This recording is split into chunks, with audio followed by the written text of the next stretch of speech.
Bonjour et bienvenue dans le Jura. Jura Welcome est le podcast qui vous permet de partir à la découverte des pépites de notre beau département. Avec Jura Welcome, vous rencontrerez les personnages extraordinaires, les savoir-faire incroyables et les talents qui façonnent notre territoire. Si le Jura vous titille, plongez-vous avec nous dans ce nouvel épisode. Jura Welcome. Valoriser et faire connaître les savoir-faire jurassiques.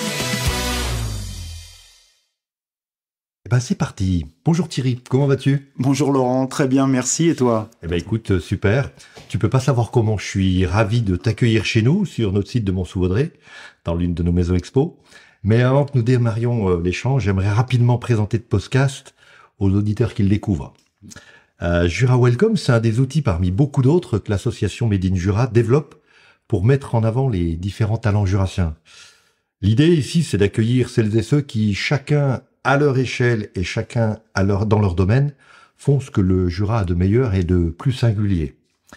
Made in Jura, c'est une association qui vit par et pour ses 350 adhérents et qui œuvre à la promotion de chacun d'eux, du solopreneur aux entreprises les plus emblématiques du Jura. Pour ma part, je me présente rapidement, je suis Laurent Chauvin, je co-dirige avec mon frère et mon neveu une société familiale. Nous sommes constructeurs de chalets et de maisons bois. Depuis 30 ans, j'accompagne nos clients dans leurs projets et j'adore ce que je fais. Mais j'ai toujours aimé pouvoir m'ouvrir aux autres pour m'aérer la tête, m'inspirer et prendre de la hauteur.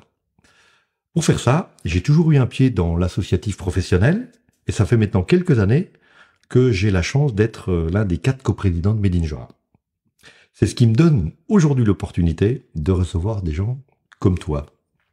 Alors, je parlais du plaisir de te recevoir. C'est vrai que toi, Thierry, t'es une personnalité singulière, t'as un parcours original, tu vis plusieurs vies, et je suis vraiment super excité à l'idée qu'on creuse tous ensemble. Pendant plus de 18 ans, t'as été un chef cuisinier emblématique d'Arbois, t'as conduit aux destinées de la Balance, qui était une table connue et réputée, puis un jour, tu as décidé de transmettre ton affaire pour consacrer ta vie à l'art, et tu es devenu artiste-peintre. Alors, on va essayer de comprendre pourquoi et comment t'en es arrivé là. Mais avant tout ça, je vais te demander, Thierry, de te présenter à ta manière. Bien, merci Laurent, merci beaucoup. Je suis vraiment très heureux d'être là. C'est très fort pour moi. C'est mon premier podcast, en fait, où on va avoir vraiment le temps long. Oui.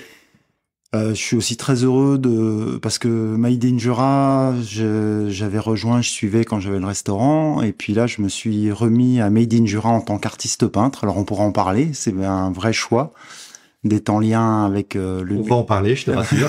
Voilà, d'être en lien. Et puis, quelle jolie aventure Made in Jura, vraiment. Donc, c'est vraiment, un grand plaisir d'être là. Alors, comment me présenter?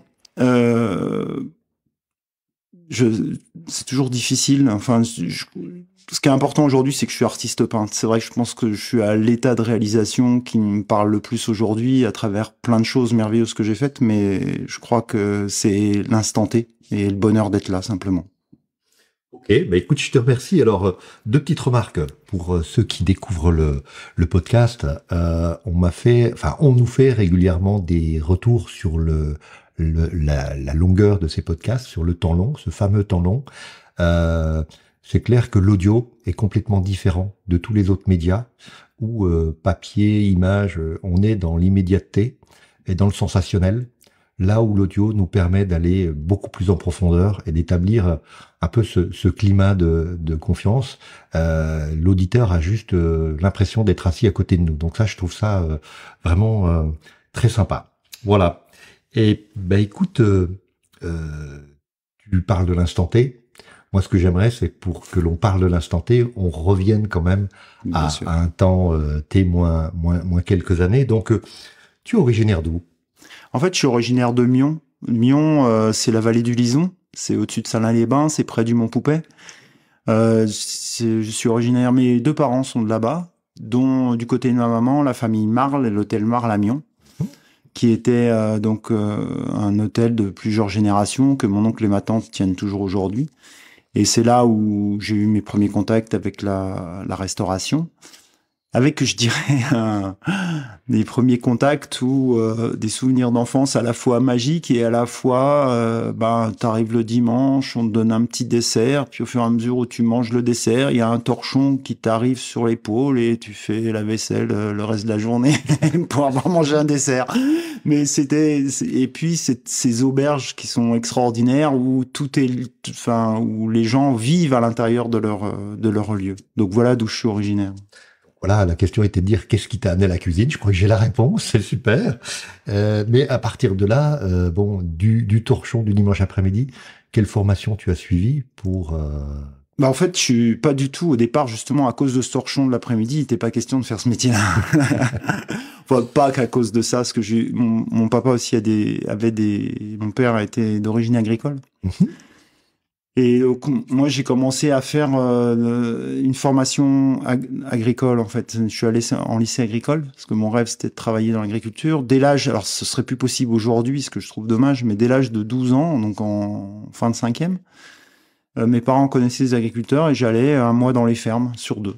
Depuis 12 ans. Et c'était un plaisir et un choix. C'était pas du tout pour subvenir à mes besoins, bien sûr. Et donc, j'ai fait cette formation agricole. J'étais relativement aisé à l'école et j'aime mieux le mot aisé que doué. Parce que aisé, c'est quand à l'école, on est dans... Ça, je vais en profiter pour placer une petite chose, mais...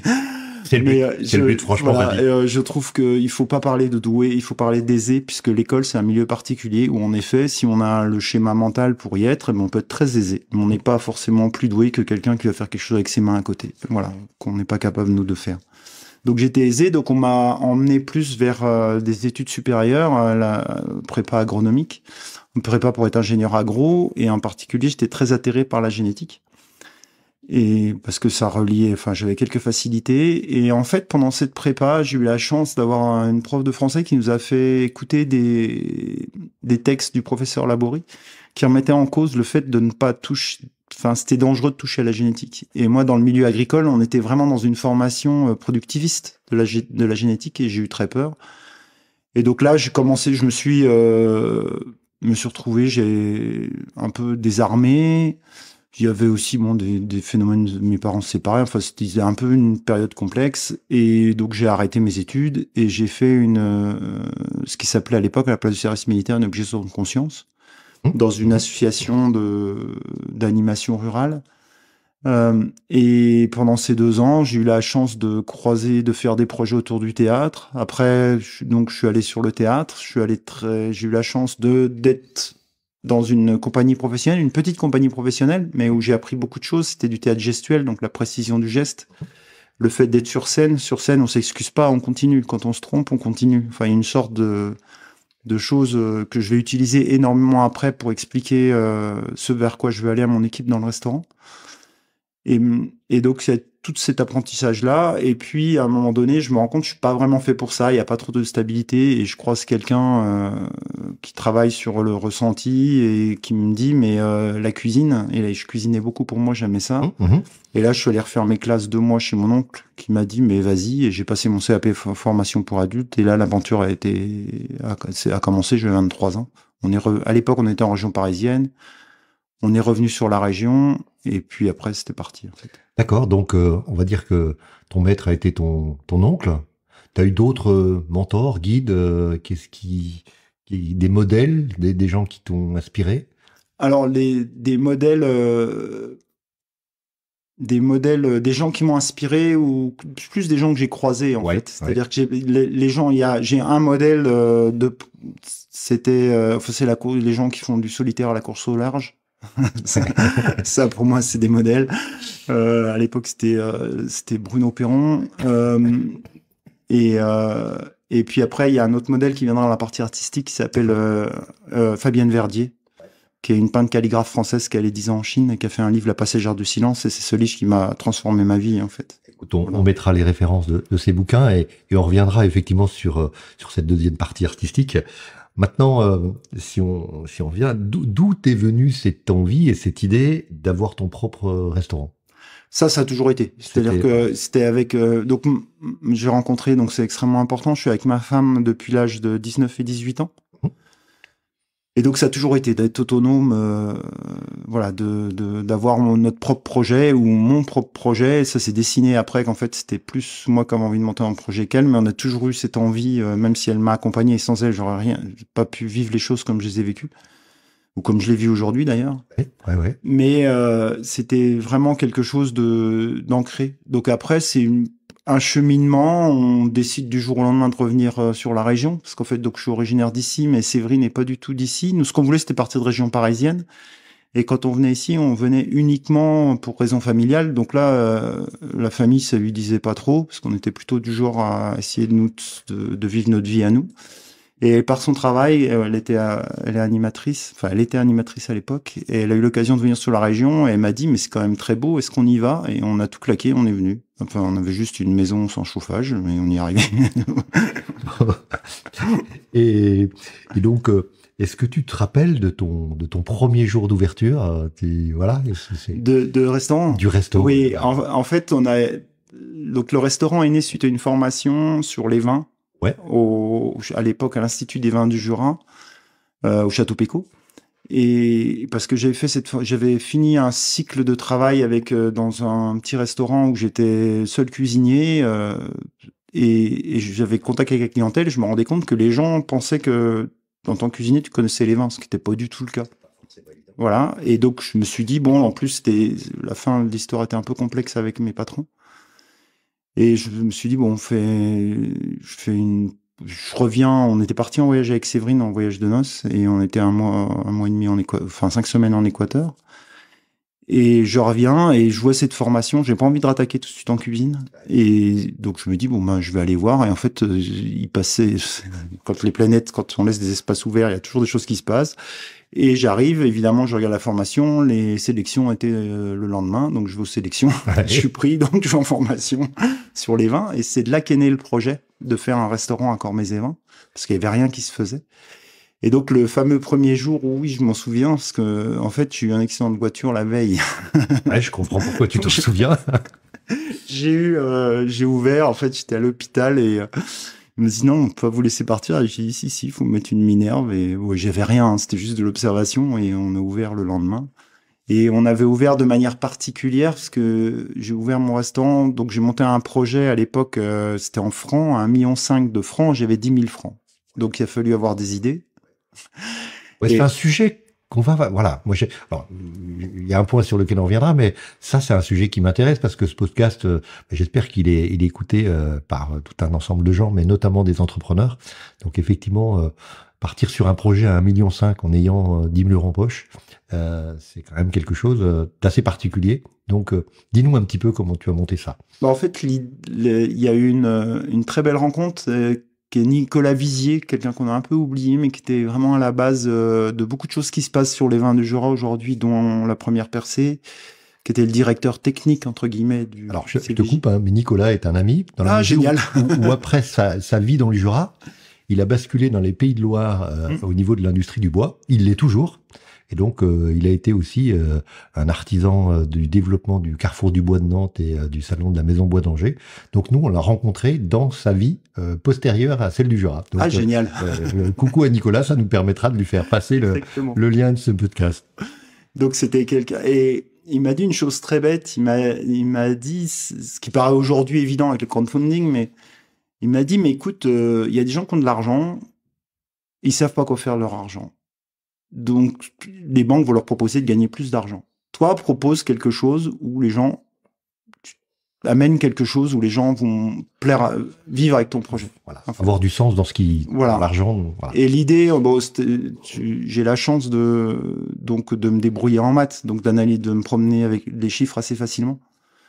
Et donc l'idée, c'était de monter une structuration avec des actionnaires gourmands.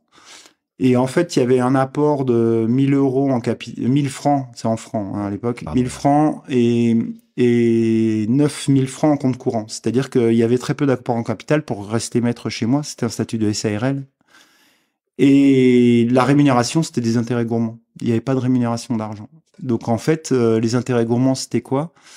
C'était 1 ou 2 petits avantages au début, mais quand ils venaient manger, mais c'était surtout 2 événements importants. C'était une vraie AG, C'est-à-dire que j'avais des copains qui me disent mais t'es complètement barré comme chef d'entreprise. Je discutais de mon salaire avec mes actionnaires parce que c'était vrai.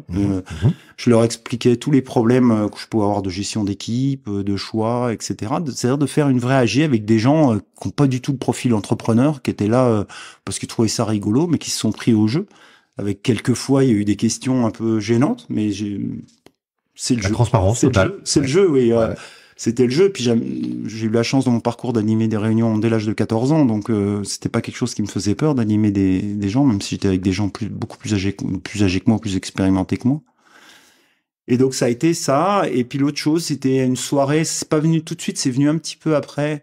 Et l'idée à chaque fermeture de restaurant, on faisait ce qu'on appelle la soirée reste, c'est-à-dire qu'on fermait le restaurant tous les ans et je regardais les produits qui restent. Et les actionnaires, puis après les clients un peu proches, ou les gens qui tournaient autour du restaurant, qui vraiment nous faisaient tourner, en fait, venaient, ils étaient en cuisine et en salle, et l'équipe était à table. Donc on faisait une sorte de carnaval, on inversait les rôles. Pour moi, c'était loin d'être la dernière journée, une journée de congé, puisque je me retrouvais, des fois, on se retrouvait à 20 en cuisine avec tous les risques qu'il peut y avoir autour du feu, de tout ça, mais ça faisait une sorte d'ambiance incroyable. Et donc c'était autour de ça, et ces actionnaires ont suivi le projet. Et puis petit à petit, j'ai racheté les parts parce que pour avoir l'entreprise qui m'appartienne, mais c'est toujours resté des actionnaires de cœur. Et après, il y a eu 6 vignerons aussi, où là, c'était un peu plus dans une relation aussi commerciale, dans le sens où ils investissaient. La contrepartie, c'était bien sûr que les vins seraient leurs vins seraient à la carte. Et puis avec un suivi, on va dire, ils ont apporté aussi une caution aux banques à ce moment-là. Ouais, alors ça, c'est vraiment un aspect qui m'intéresse parce que j'avais effectivement en tête cette complicité que tu avais eue avec des vignerons. Donc on peut dire que t'es un restaurateur, mais tu n'as jamais été qu'un restaurateur. Métier de chef, il a cela d'antinomique, c'est qu'il faut d'abord être un créatif, le cerveau droit, et je crois que tu l'as pas mal développé. Et ensuite, il faut être un maniaque de l'exécution, avec une rigueur implacable. Et je crois que tu excellais vraiment dans ce grand écart. Maintenant, effectivement, tu as aussi cette dimension innovante, c'est que se retrouver dans un restaurant où tu peux acheter des bouteilles au prix de la propriété, du vin que tu as goûté avec le plat, ça c'est un truc qui, à l'époque où tu l'as fait, était vraiment super innovant. Et encore aujourd'hui, ça se pratique très peu. Donc voilà, tu l'as dit, ils t'ont accompagné. Donc c'est au-delà de l'aspect financier, comment cette rencontre s'est faite, comment tu as pu les convaincre d'embarquer dans cette aventure avec toi?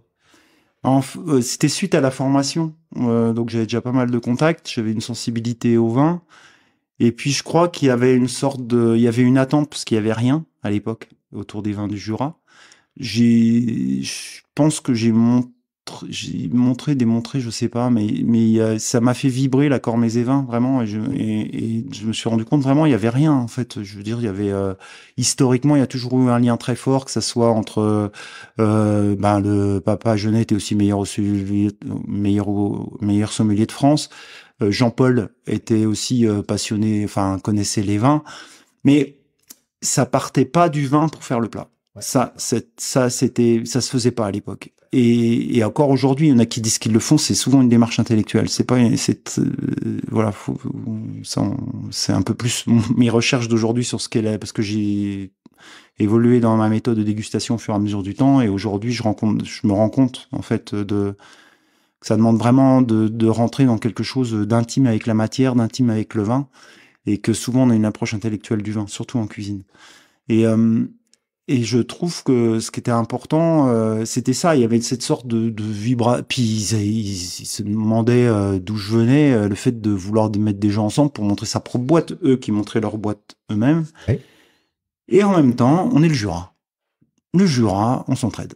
Ça, il y a rien à faire. C'est l'histoire du Jura. C'est les fruitiers racontés, c'est le nez dans le verre des jeunes vignerons aujourd'hui, où les anciens sont venus avec leur liste leur liste énorme de clients, leur liste de clients qu'ils ont partagé avec les jeunes. Ça peut être d'autres choses, en fait. Je crois que ça fait partie de l'ADN du Jura, d'être solidaire. Et je crois qu'il y avait ça. Puis il y a je pense que c'était aussi Une des choses qu'il a fait, c'est que quand on attaquait sur le compte de résultats, j'avais fait des prévisions de combien je devais vendre. J'avais fait mes propres tableurs Excel déjà selon ma structure des menus, combien il fallait que j'en fasse, quelle taille de personnel. J'étais capable de sortir les chiffres aussi, parce que c'est pas des, je veux dire, c'est des professionnels les vignerons, hein, c'est aussi. Donc je pense qu'il y a ça aussi qui a joué. C'est-à-dire que le projet était global.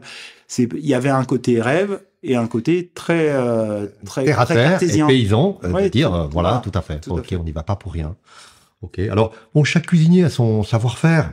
Je crois que toi, tu étais très concerné par les cuissons, non? Enfin, il me semble que tu avais une rigueur implacable, une utilisation de la.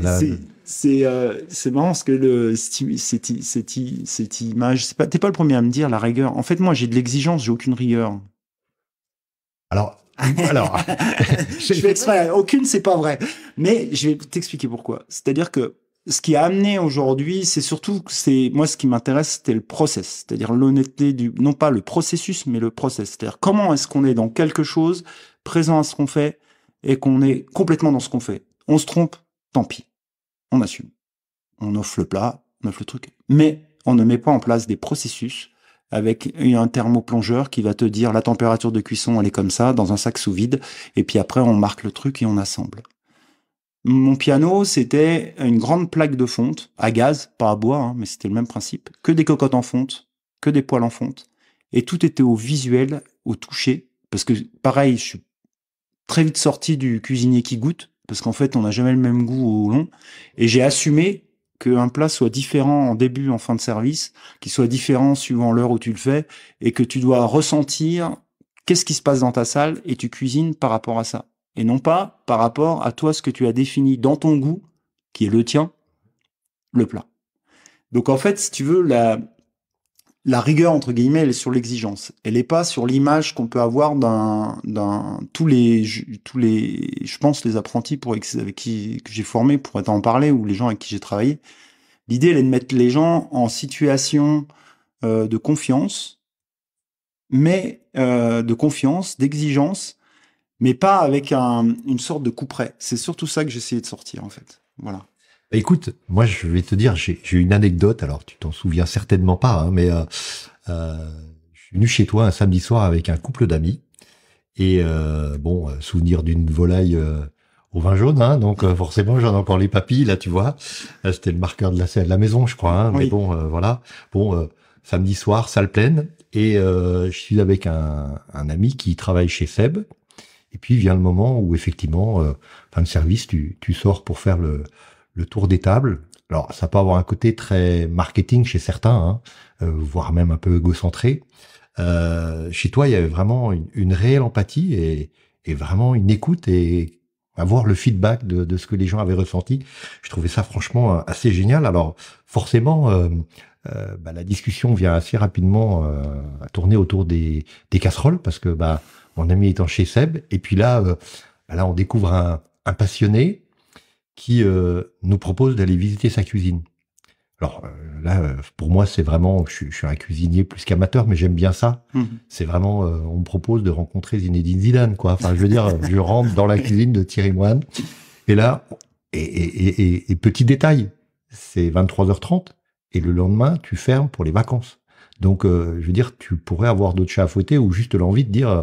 ce serait pas mal qu'ils débarrassent le plancher. Et là, on est dans une conversation lunaire où tu nous expliques ta manière de travailler. Tu nous montres justement cette plaque en fonte qui a, je crois, une histoire parce qu'elle a pas perduré aujourd'hui, mais tu nous raconteras ça. Mais franchement, de voir des étoiles dans les yeux quand tu nous parlais de ta manière de travailler, de laisser ces tables de cuisson toute la journée à température. Enfin, voilà, moi, j'avais et la vraiment... nuit, H24. Voilà. Donc ça, c'était vraiment une originalité et ta créativité à toi, quoi. Donc, je trouve que ça, c'était vraiment assez génial.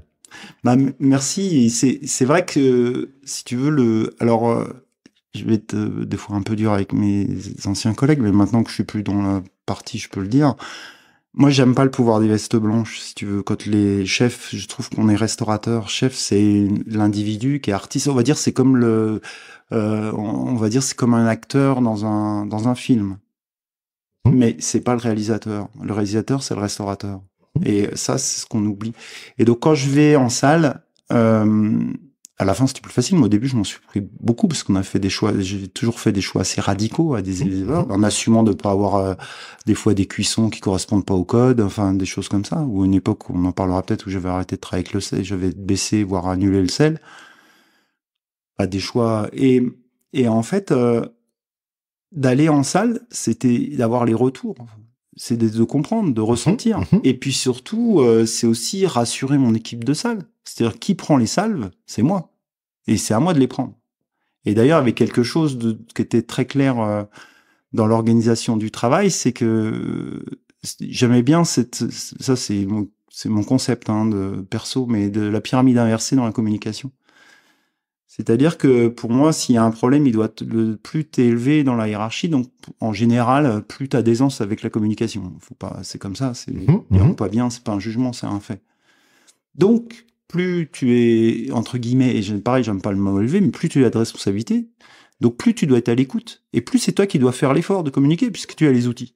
Donc, en fait, c'est la pyramide inversée, c'est-à-dire quand il y a un problème, il doit retomber tout de suite à la personne qui est responsable du dessus, jusqu'à ce que ça devienne à toi, même si c'est en plein service. Et c'est pas à 2 personnes à la base à gérer ensemble un problème. Et donc ça, c'était une dynamique que j'ai structurée par la suite, mais qui dès le départ était dedans. C'est-à-dire que moi, j'allais en salle, je voulais que les gens, les serveurs soient protégés. C'est-à-dire que s'il y avait des problèmes, c'était avec moi. Il y a eu 2 anecdotes incroyables. C'était au début, parce que j'avais fait le choix dès le départ quand on faisait du foie gras, on mettait que du pain blanc. Pas de pain toasté, pas de pain brioché, que du pain blanc. Parce que c'est comme ça que je trouve que le foie s'exprime. Un pain toasté, si c'est froid, c'est pas bon. Donc si c'est chaud, ça fait fondre le foie gras. Donc alors que dans le foie gras, on cherche le gras, justement, la matière. Donc ça, voilà. Et vraiment, j'ai souvenir de sa tête, de ce monsieur qui est très gentil, mais à un moment donné, il voulait me voir, je veux voir le chef, puis d'un côté, tout ça, ça faisait 3 ans que j'étais installé, je crois. Ouais, 2-3 ans. Et il me regarde et il me dit, moi, j'ai jamais vu ça, monsieur, me refuser des toasts avec mon foie gras. Je suis chef depuis 25 ans, j'ai jamais vu ça. Jamais vu ça de la part d'un cuisinier. Et je le regarde, je suis dans la baie de cuisine, et je le pensais sincèrement, je ne suis pas cuisinier. Je ne suis pas cuisinier, je suis pas dans vos codes. Si vous êtes cuisinier, c'est dans vos codes, dans vos trucs, ça me dérange pas. C'est pas grave. Moi, je crée un espace-temps. Mon modèle, si tu parlais des modèles, par exemple, c'est Cirque Plume. Ouais, d'accord. Ça, j'oubliais. Cirque Plume. Ah, ça, Cirque Plume, oui. C'était vraiment aussi, pareil, je les ai connus très jeunes. Je les ai croisés très jeunes, dès 86-87 dans ma vie. Et après, chaque fois, j'avais adoré Bernard Campan qui disait, il faut 6 mois pour travailler un numéro et 6 mois pour travail derrière pour qu'on voit pas les 6 mois de travail. Je sais pas si j'étais clair dans mon truc. Tout à fait. Voilà. Ouais. Et c'était ça. C'est-à-dire que moi, je créais un espace et je disais aux gens, à mon équipe, d'ailleurs, que ce soit salle ou cuisine, vous rentrez dans l'espace du restaurant, vous êtes des fonctions, on est dans nos rôles, mais on n'est pas acquis à tel point où tout le monde se vous voyait, par exemple. Alors, quel type de manager tu étais? On va demander à mes gars, mais j'ai appris, dans ma jeunesse, trop affectif, certainement très social, mais à la fois très exigeant. Et j'ai eu la chance de rencontrer un monsieur qui s'appelle Jean Ricou, qui est parti du Jura, qui est devenu un des plus grands directeurs d'hôtel du monde, et qui est juste venu m'aider en consulting, mais parce qu'il adorait la balance, et que, voilà, donc vraiment un grand monsieur. Et en fait, le retour que j'ai eu m'a appris à pas affecter. Lui, il avait des méthodes un peu à l'américaine, hein, et donc il m'a appris à retirer l'affect. Mais à un moment donné, je lui dis, ok, l'affect, je suis d'accord, mais pas déshumanisé.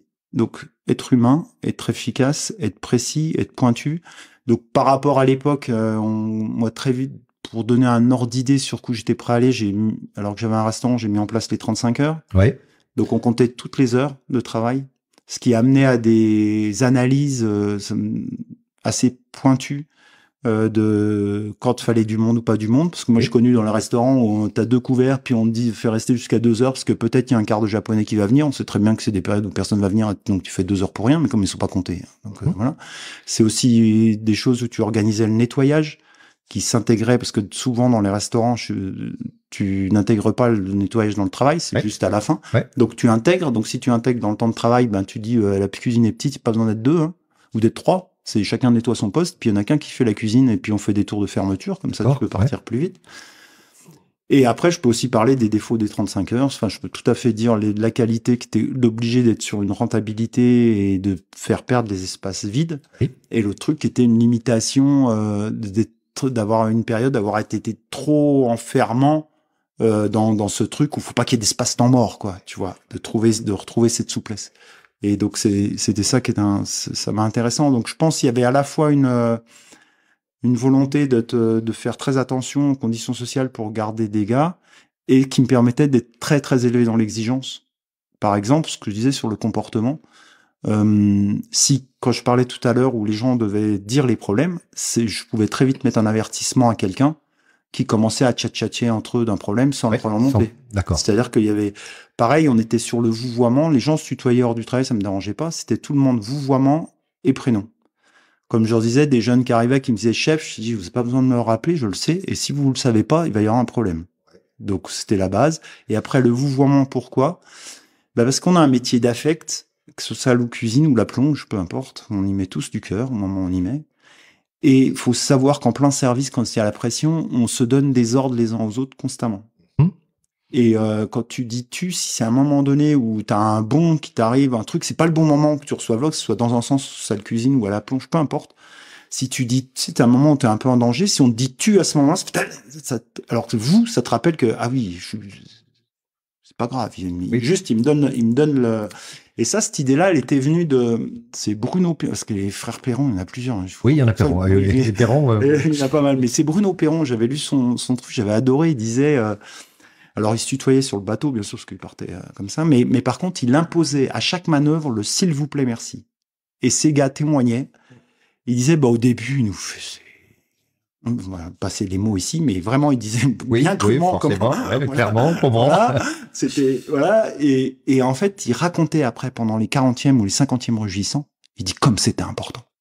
Il dit, on était là, tout le monde était sous tension, parce qu'on était là pour battre des records, parce qu'on portait record du monde sur les multicoques, il faut être à fond tout le temps, ils ont pas une seconde à eux. Et il disait, c'était hyper important. C'est-à-dire qu'on était là, s'il vous plaît, même si il nous énerve, parce qu'il n'y a pas la réaction assez vite, machin. Ouais. Et merci. Et voilà. Et ça, en fait, ça maintenait, les gars ont témoigné comme quelque chose de positif. Et après, quand moi j'ai instauré ça, j'ai pas fait tout de suite, il a fallu le temps que je comprenne tout ça. Et ça a amené vraiment cette chose-là. Et puis, il y a une autre chose dans, un métier où on donne constamment des injonctions, en fait, qui peuvent être paradoxales par moment, donc c'est compliqué.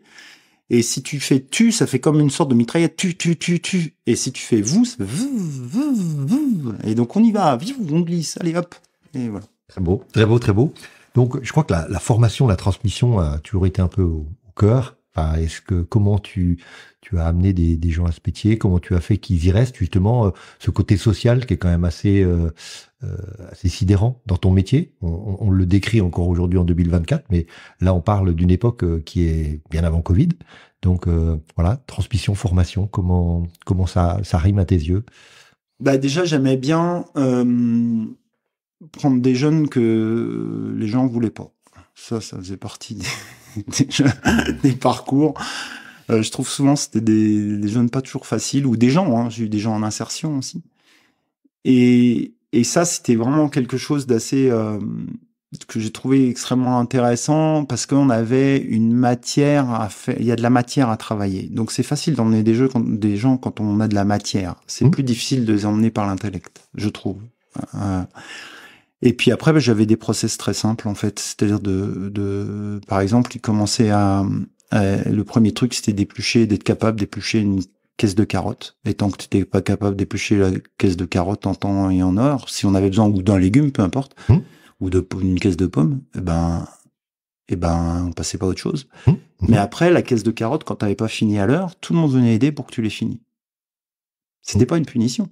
Fallait passer par là. Ouais. Pareil pour les taillages. Et pareil, donc tu venais aider pour que tout le monde finisse à l'heure. Puis quand les jeunes arrivaient, qui voyaient, parce que j'utilisais les temps morts du fait des 35 heures. Bien sûr. Et les jeunes extras, les jeunes filles en extra, je leur apprenais pour utiliser les temps morts qui sont là en début de service où il n'y a pas grand chose à faire. Elles venaient tailler des légumes à l'arrière. Donc elles adoraient, elles apprenaient à se servir d'un couteau, mais comme un cuisinier. Les taillages, les petits taillages en mirepoix, en brunoise, tout petits, en apprenant à manier un couteau. Et puis je leur prêtais mes couteaux japonais, que je prêtais pas aux apprentis, mais comme ça les filles, elles étaient. Je travaillais beaucoup avec des filles en salle, c'est pour ça que je dis les filles, mais Mais il y avait une sorte de respect, tu vois, de reconnaissance. Ouais. Et c'est vrai, quand il les voyait, des fois, des jeunes apprentis qui arrivaient en cuisine, et il voyait une jeune femme de 18-19 ans, tout sourire, qui prenait les légumes, qui allait plus vite que lui, je peux te dire que... Ouais, ça booste un petit peu. Ça, un petit peu. Ouais. Puis il suffit qu'il ait 17-18 ans, qu'il était à côté d'elle, et voilà, c'était, tu vois, il y avait une sorte de... Émulation entre eux. Voilà. Et ça, c'était un peu ma manière de faire. On faisait des réunions tous les lundis aussi, où tout le monde pouvait s'exprimer. Ouais. Tout le monde pouvait amener des choses, et je disais aux gens qui arrivaient, que ce soit aux jeunes ou aux gens, aux apprentis ou aux salariés, que avant un cycle d'1 an, de toute façon, on vous écouterait, mais on mettrait rien en place de ce que, a priori, parce qu'il faut déjà faire 1 an pour voir le cycle, puisqu'on était sur un cycle d'1 an avec la saison. Et après, oui, c'était une transmission. Je suis très fier. Il y a Théo Pierre qui a repris le restaurant Les Arcades à 23 ans. C'est un de mes derniers apprentis. Et d'ailleurs, une anecdote à ce niveau-là, c'est un jeune qui vient en stage de 3e. Ou même non, déjà il vient, je crois, parce qu'il faisait des stages l'après-midi de 4e, parce que il allait pas trop bien à l'école, et à l'époque ils avaient une demi-journée. Donc il vient. Et puis, il y a un moment où il veut faire un contrat d'apprentissage, et il me dit, donc à l'époque, il a moins de 18 ans, et je dis, bah ok, c'est bon, j'avais une pâtissière, je dis, c'est bon, je prenais plus d'apprentis de moins de 18 ans à cause des lois, je trouve ça trop risqué. Compliqué. Et en fait, la personne, juste avant la saison, me dit, ma pâtissière s'en va. Et je le convoque avec son papa, et son papa donc le prévient, et puis son père me rappelle après, mais il est en larmes. Bah écoutez, venez voir, venez. Et je le dis, écoutez, ok, je vous prends. Je regarde Théo, je dis, tu sais, tu vas faire des heures. Alors moi, je faisais mes heures, je payais toutes les heures d'apprenti, j'ai pas le droit de payer en heures sup, mais je les payais en prime. C'est-à-dire, ils doublaient leur salaire très souvent. Ouais. Et je dis, bah écoutez, je dis à son papa, je dis, le seul truc, c'est que je veux que vous témoigniez, si jamais je me fais choper, parce que je vais être vu comme étant, bien sûr, un exploitant. Je dis, juste que vous témoignez que votre fils voulait. Il me dit, non, mais je peux vous signer. Ah, mais j'ai signé le papier, ça sert à rien. Juridiquement, c'est moi qui serai responsable, hein, donc c'est moi que ça m'a embarqué. Et je lui dis à Théo, je dis, écoute, dans 2 mois, tu sauras si t'aimes ça ou pas. Et tu vas bosser comme un malade. Enfin, comme un malade dans les règles. Je veux dire, il avait 2 jours de repos. Bien sûr. D'acceptation, mais c'était pas 35 heures. Bien sûr. C'était une quarantaine d'heures sur 5 jours, ça, tu me dis, dans 40-45 heures. Et puis investi à fond, quoi. Je dis, tu vas être vraiment dans la tourmente. À peu près, on y va. Dans la tourmente, quoi. À la fin, donc il avait appris à faire le coco vin jaune. Au bout, il s'y mettait. À la fin, il savait tenir pratiquement à la fin de la première saison, il savait tenir le poste de pâtisserie, ce qui est le premier poste sur lequel je mettais les apprentis pour qu'ils apprennent à faire des assiettes. Et moi, en pâtisserie, j'avais vision sur le poste, c'était conçu pour. Donc je pouvais intervenir à tout moment, puis quand on était sur la fin du repas. Voilà, j'avais ma plongeuse aussi qui était formée en pâtisserie, donc il y avait une sorte de, d'équipe, oui, on pouvait, voilà, j'avais une vision. Et puis à 23 ans, il a ouvert son restaurant, quoi. Voilà. Et ça, si tu vas pas, pourtant, je te dis, je suis un social, je suis un respect. Quand tu disais quelle manière j'étais, j'avais des contrats, j'ai un problème avec un salarié, comme je comptais toutes les heures, tout était au clair, et j'attaquais par rapport au contrat. Et puis ça m'arrivait de licencier des gens. Et puis j'ai licencié, et je peux toujours leur dire bonjour, quoi. Oui. Voilà. Oui, c'était clair. Et c'est vrai que c'est pas forcément toujours la norme de ce que l'on entend dans les métiers de la cuisine, hein, qui sont des métiers durs. Voilà. Donc je trouve que c'est effectivement assez intéressant, encore une fois, de voir que tu as pratiqué ça à cette époque-là.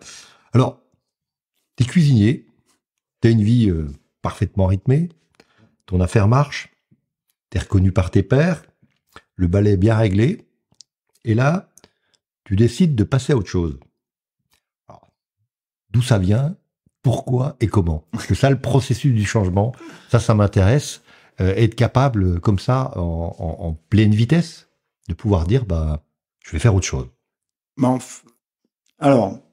C'est peut-être pas venu aussi rapidement, hein, mais... Non, c'est intéressant. Par contre, tout de suite dire, parce que c'est une chose qui est importante, tout ça, c'est possible... aussi, entre guillemets, confortablement, je sais pas si c'est le mot, Mais confortablement, effectivement, parce que je suis avec une femme extraordinaire qu'on voit pas beaucoup. Mais je veux dire, quand tu décides d'arrêter une entreprise qui est en pleine bourre, que les enfants vont faire des études et que tu dis, c'est une vraie question pour moi. Voilà. Tu vois, le moment où tu prends cette décision, on y reviendra peut-être. C'est voilà comment elle le prend, comment les enfants le prennent, et puis voilà, faut que j'ai ce risque, quoi. Hein. Oui, en fait, oui, t'as ta femme qui te dit, oui. Bah oui. Bah oui, oui, tu veux passer à autre chose, donc c'est que ça s'habite, en fait. Alors, comment ça se passe? Dès le départ, donc Séverine était avec moi au restaurant, elle a juste travaillé à l'accueil, à la conception des cartes. Elle était pas en salle, sauf sur les soirées spéciales. Parce qu'au départ, on avait tout de suite fait aussi, à l'époque, on faisait des mailings en fax. Une autre époque. Une autre époque, mais donc elle s'occupait de tout ça. Et la vie du restaurant. Et donc, déjà, on avait une habitude de lier art et cuisine. Et on faisait en particulier des expositions de peinture, et je faisais des menus en fonction des expos. Et en 2003, 2002, je sais plus, par là, il y a un peintre qui vient exposer, peintre jurassien, qui s'appelle Éric Mouret. Il expose, je fais un menu en fonction des peintures. Il me voit travailler en cuisine, il me dit, mais il faut que tu prennes des cours de dessin. Je dis non, je viens pas du tout, mais pas du tout des cours de dessin de peinture. Je dis, je viens pas du tout de ce milieu-là, encore moins sur l'art contemporain. Je dis, moi, mon père était communiste, donc l'art contemporain, c'est de la bêtise pour bourgeois qui a besoin de dépenser de l'argent. Je dis, c'est vraiment, nous on était avec, autant il lisait, il était cultivé dans son milieu, on va dire, dans le milieu ouvrier, il savait de quoi il parlait. Mais je veux dire, l'art, c'était le puzzle de 1500 pièces, le puzzle de 2500 pièces qui était affiché, qui devait demander une performance, et c'était des photos de paysages, c'était pas des reproductions d'art contemporain ou même d'art. Donc c'est pas du tout mon truc. Et je lui dis il me dit mais non, c'est des cours particuliers qui sont avec une technique mise au point par Betty Edwards qu'on appelle dessiner par le cerveau droit. Aujourd'hui, on en parlera plus tard. Voilà, on y reviendra. Cerveau droit. Et en fait, puis comme ça, c'est un des trucs toujours, plus ou moins, c'est que j'aime bien aller là où c'est pas prévu. Ça, j'ai toujours eu ce truc-là.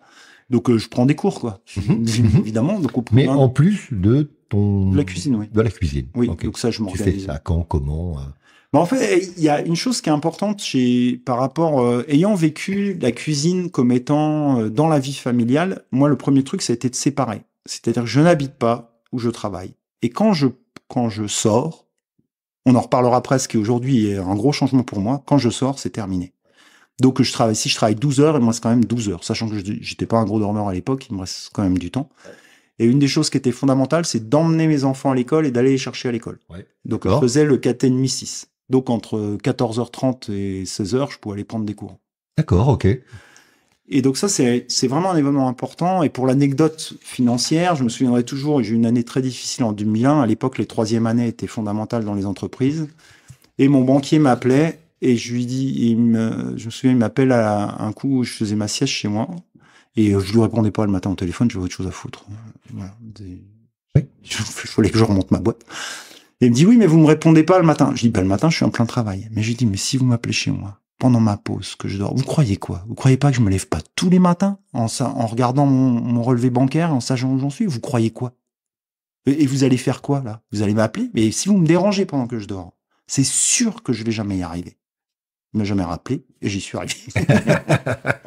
Ça, c'est pour la petite anecdote. Écoute, on lui dit bonjour. Il se reconnaîtra peut-être s'il écoute ça. Là, c'est le petit rapport au temps, la distinction. Donc d'amener quelque chose de nouveau, c'était une question d'organisation du temps. Et j'avais une résistance. Pour te dire le rapport, j'ai toujours rêvé de faire de la course en solitaire. Parce que ce qui me passionnait, c'était ce rapport au sommeil, ce rapport à la gestion du temps, à la performance, mais à la performance humaine par rapport à son corps. Ouais. Donc là, je prends ces cours. Au bout d'un an, j'apprends à dessiner, puis avec une méthode où on n'apprend pas académiquement, mais on apprend en essayant déjà pour donner l'exemple type, on voit un dessin de Picasso. On va se dire, là, je peux pas le reprendre un dessin au trait. Jamais, c'est de Picasso, on peut le faire. Et en fait, il faut débrancher ce truc-là qui nous dit qu'on peut pas faire, et puis de dire, je dessine la bouche, je dessine le nez.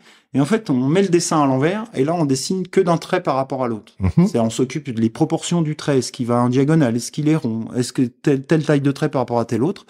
Et à la fin, on retourne et en fait, on a dessiné comme Picasso. On a recopié le dessin de Picasso. Ouais. Donc, en fait, il y a tout un tas de choses comme ça qu'on va parler. Donc, on va parler des ombres et des lumières, on va parler des perspectives, mais avec une vision beaucoup plus, on va dire, apprendre à regarder. C'est surtout ça, avant de dessiner. Et donc, je fais ce cours et en un an, j'apprends. Alors, la petite anecdote, c'est qu'on commence le premier cours avec un petit dessin de l'époque, puis à la fin de l'année, tu refais les mêmes dessins, mais t'as oublié parce que c'était les cours du début. Bien sûr, ouais.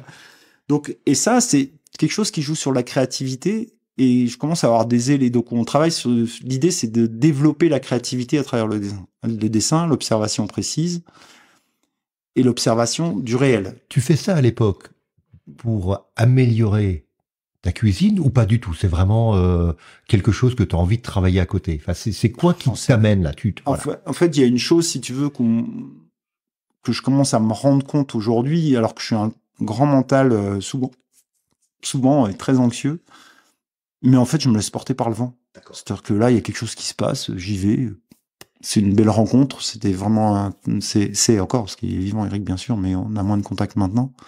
Mais c'est un très grand maître d'atelier pour ouvrir des portes. Et la deuxième année, il me dit, je fais un cours de calligraphie. Calligraphie, oui, ok, pourquoi pas. Et donc, on fait un cours de calligraphie. Sachant que j'écrivais très mal, parce que j'ai travaillé mon écriture depuis que j'ai arrêté le restaurant, j'ai pris le temps. Et là, il se passe quelque chose. Il me présente le travail de Fabienne Verdier, qui est une peintre calligraphe qui a allé 10 ans en Chine.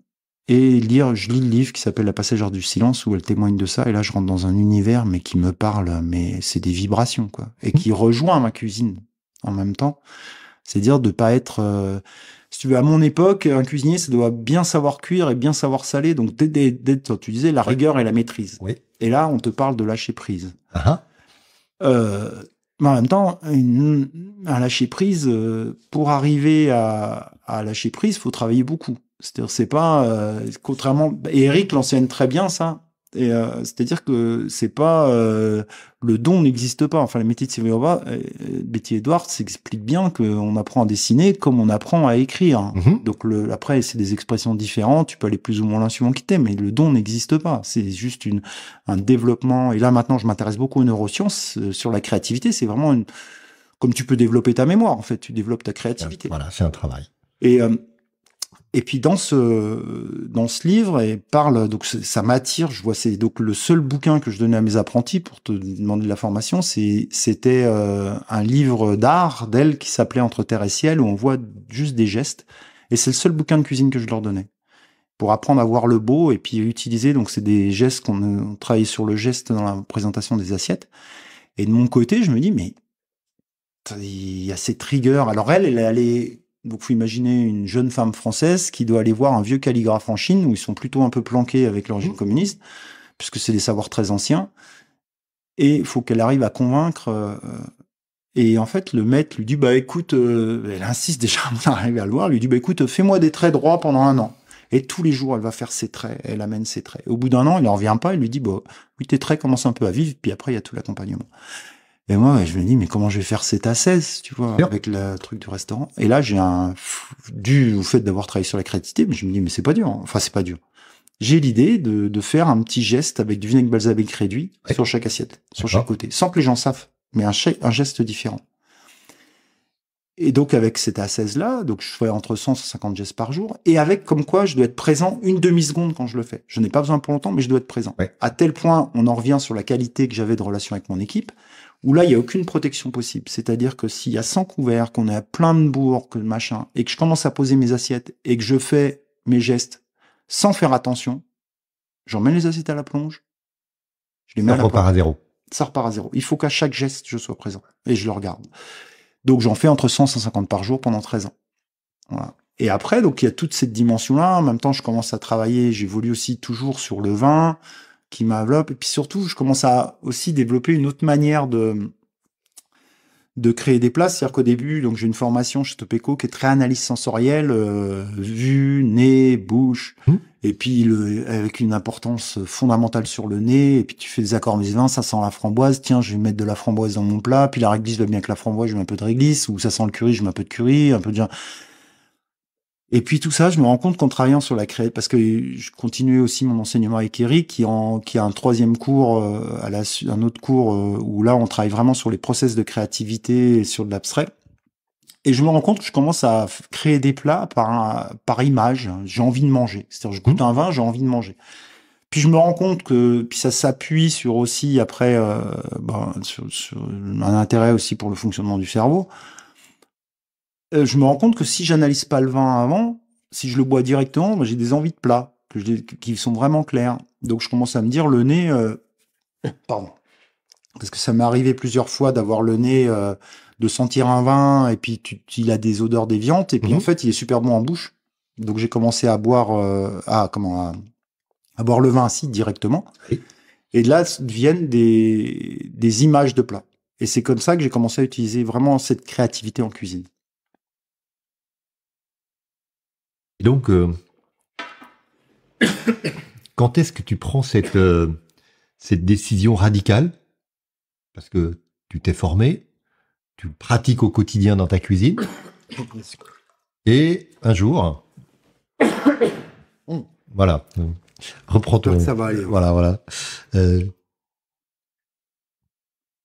Voilà.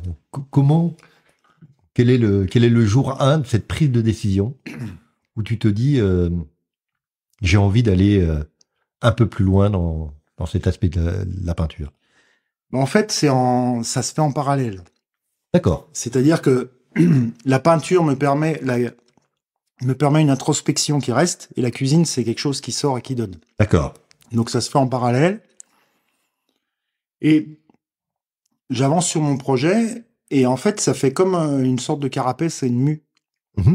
C'est-à-dire, plus j'avance sur mon projet de la balance, plus je le maîtrise, plus j'en ai les éléments, et plus il y a de la place pour autre chose. D'accord. Et ça se fait de manière, on va dire, c'est le paradoxe, mais je commençais à gagner de l'argent. Et je commençais juste pour donner un ordre d'idée, les derniers, c'était ce que je disais avec Jean Ricou qui m'a accompagné, avec les outils que j'avais de gestion, de prévision, je faisais des erreurs sur un budget, donc un budget prévisionnel de 1%. Mmh. Voilà. Oui, c'est pas mal. Donc en fait, tous les éléments sont là. C'est pour donner jusqu'où ça allait dans la maîtrise. Oui. Et donc, t'es arrivé au bout. Et je me souviens que jeune, on avait vu je me souviens pas, j'ai pas une mémoire des noms, mais un film japonais où le maître japonais disait faut se suicider au sommet du bonheur. C'est assez dur, mais c'est la pensée, c'est une pensée asiatique, qui va très bien avec le Japon. Et ça m'est toujours resté, ça. C'était un truc que j'avais vu, donc ça devait être en prépa avec ma fameuse prof de français dont je parlais tout à l'heure. Et ça m'est toujours resté. Et je me suis toujours dit, quand j'arrive à quelque chose au bout, je suis au bout. Et en fait, après, comment j'ai compris, c'est qu'en fait, tu laisses de la place, c'est-à-dire ta carapace, elle est finie, oui. Tu mues dedans, donc t'as la place pour quelque chose qui est en gestation. Et donc, après, le timing se fait en fonction de différents éléments, quoi, en fait. Si tu veux, quand je m'étais installé, moi, j'étais clair, j'avais dit 15 ans. D'accord. C'est-à-dire que 15 ans, ça correspondait aussi pour laisser de la place à ma femme après, les enfants seraient grands. Enfin, voilà, on s'était dit moite-moite d'un point de vue projet professionnel. Et puis, en 2012, j'ai eu une année très difficile, et au début, je me suis dit, c'est le moment de vente, ça faisait 15 ans. Oui. Et ça allait pas. Et en fait, je travaille dessus, je réfléchis, j'écris, puis je peins aussi. C'est une peinture qui m'a permis de comprendre où j'en étais. Et je sens qu'il y a beaucoup d'énergie et il y a de l'amertume si je m'arrête parce que c'est une année difficile. Et par contre, c'est là où je prends des décisions radicales, où je ferme le dimanche. Je diminue mon équipe parce que j'ai des départs que je renouvelle pas. Et je me centre, je me dis là, j'avais une grosse équipe, là, je cuisine, quoi, en fait. Excuse-moi, cette décision, donc, de fermer le dimanche, tu dis, c'est 2015? 2013, en fait. D'accord, ok. Enfin, après l'année 2012. Donc c'est très novateur, là encore, je veux dire...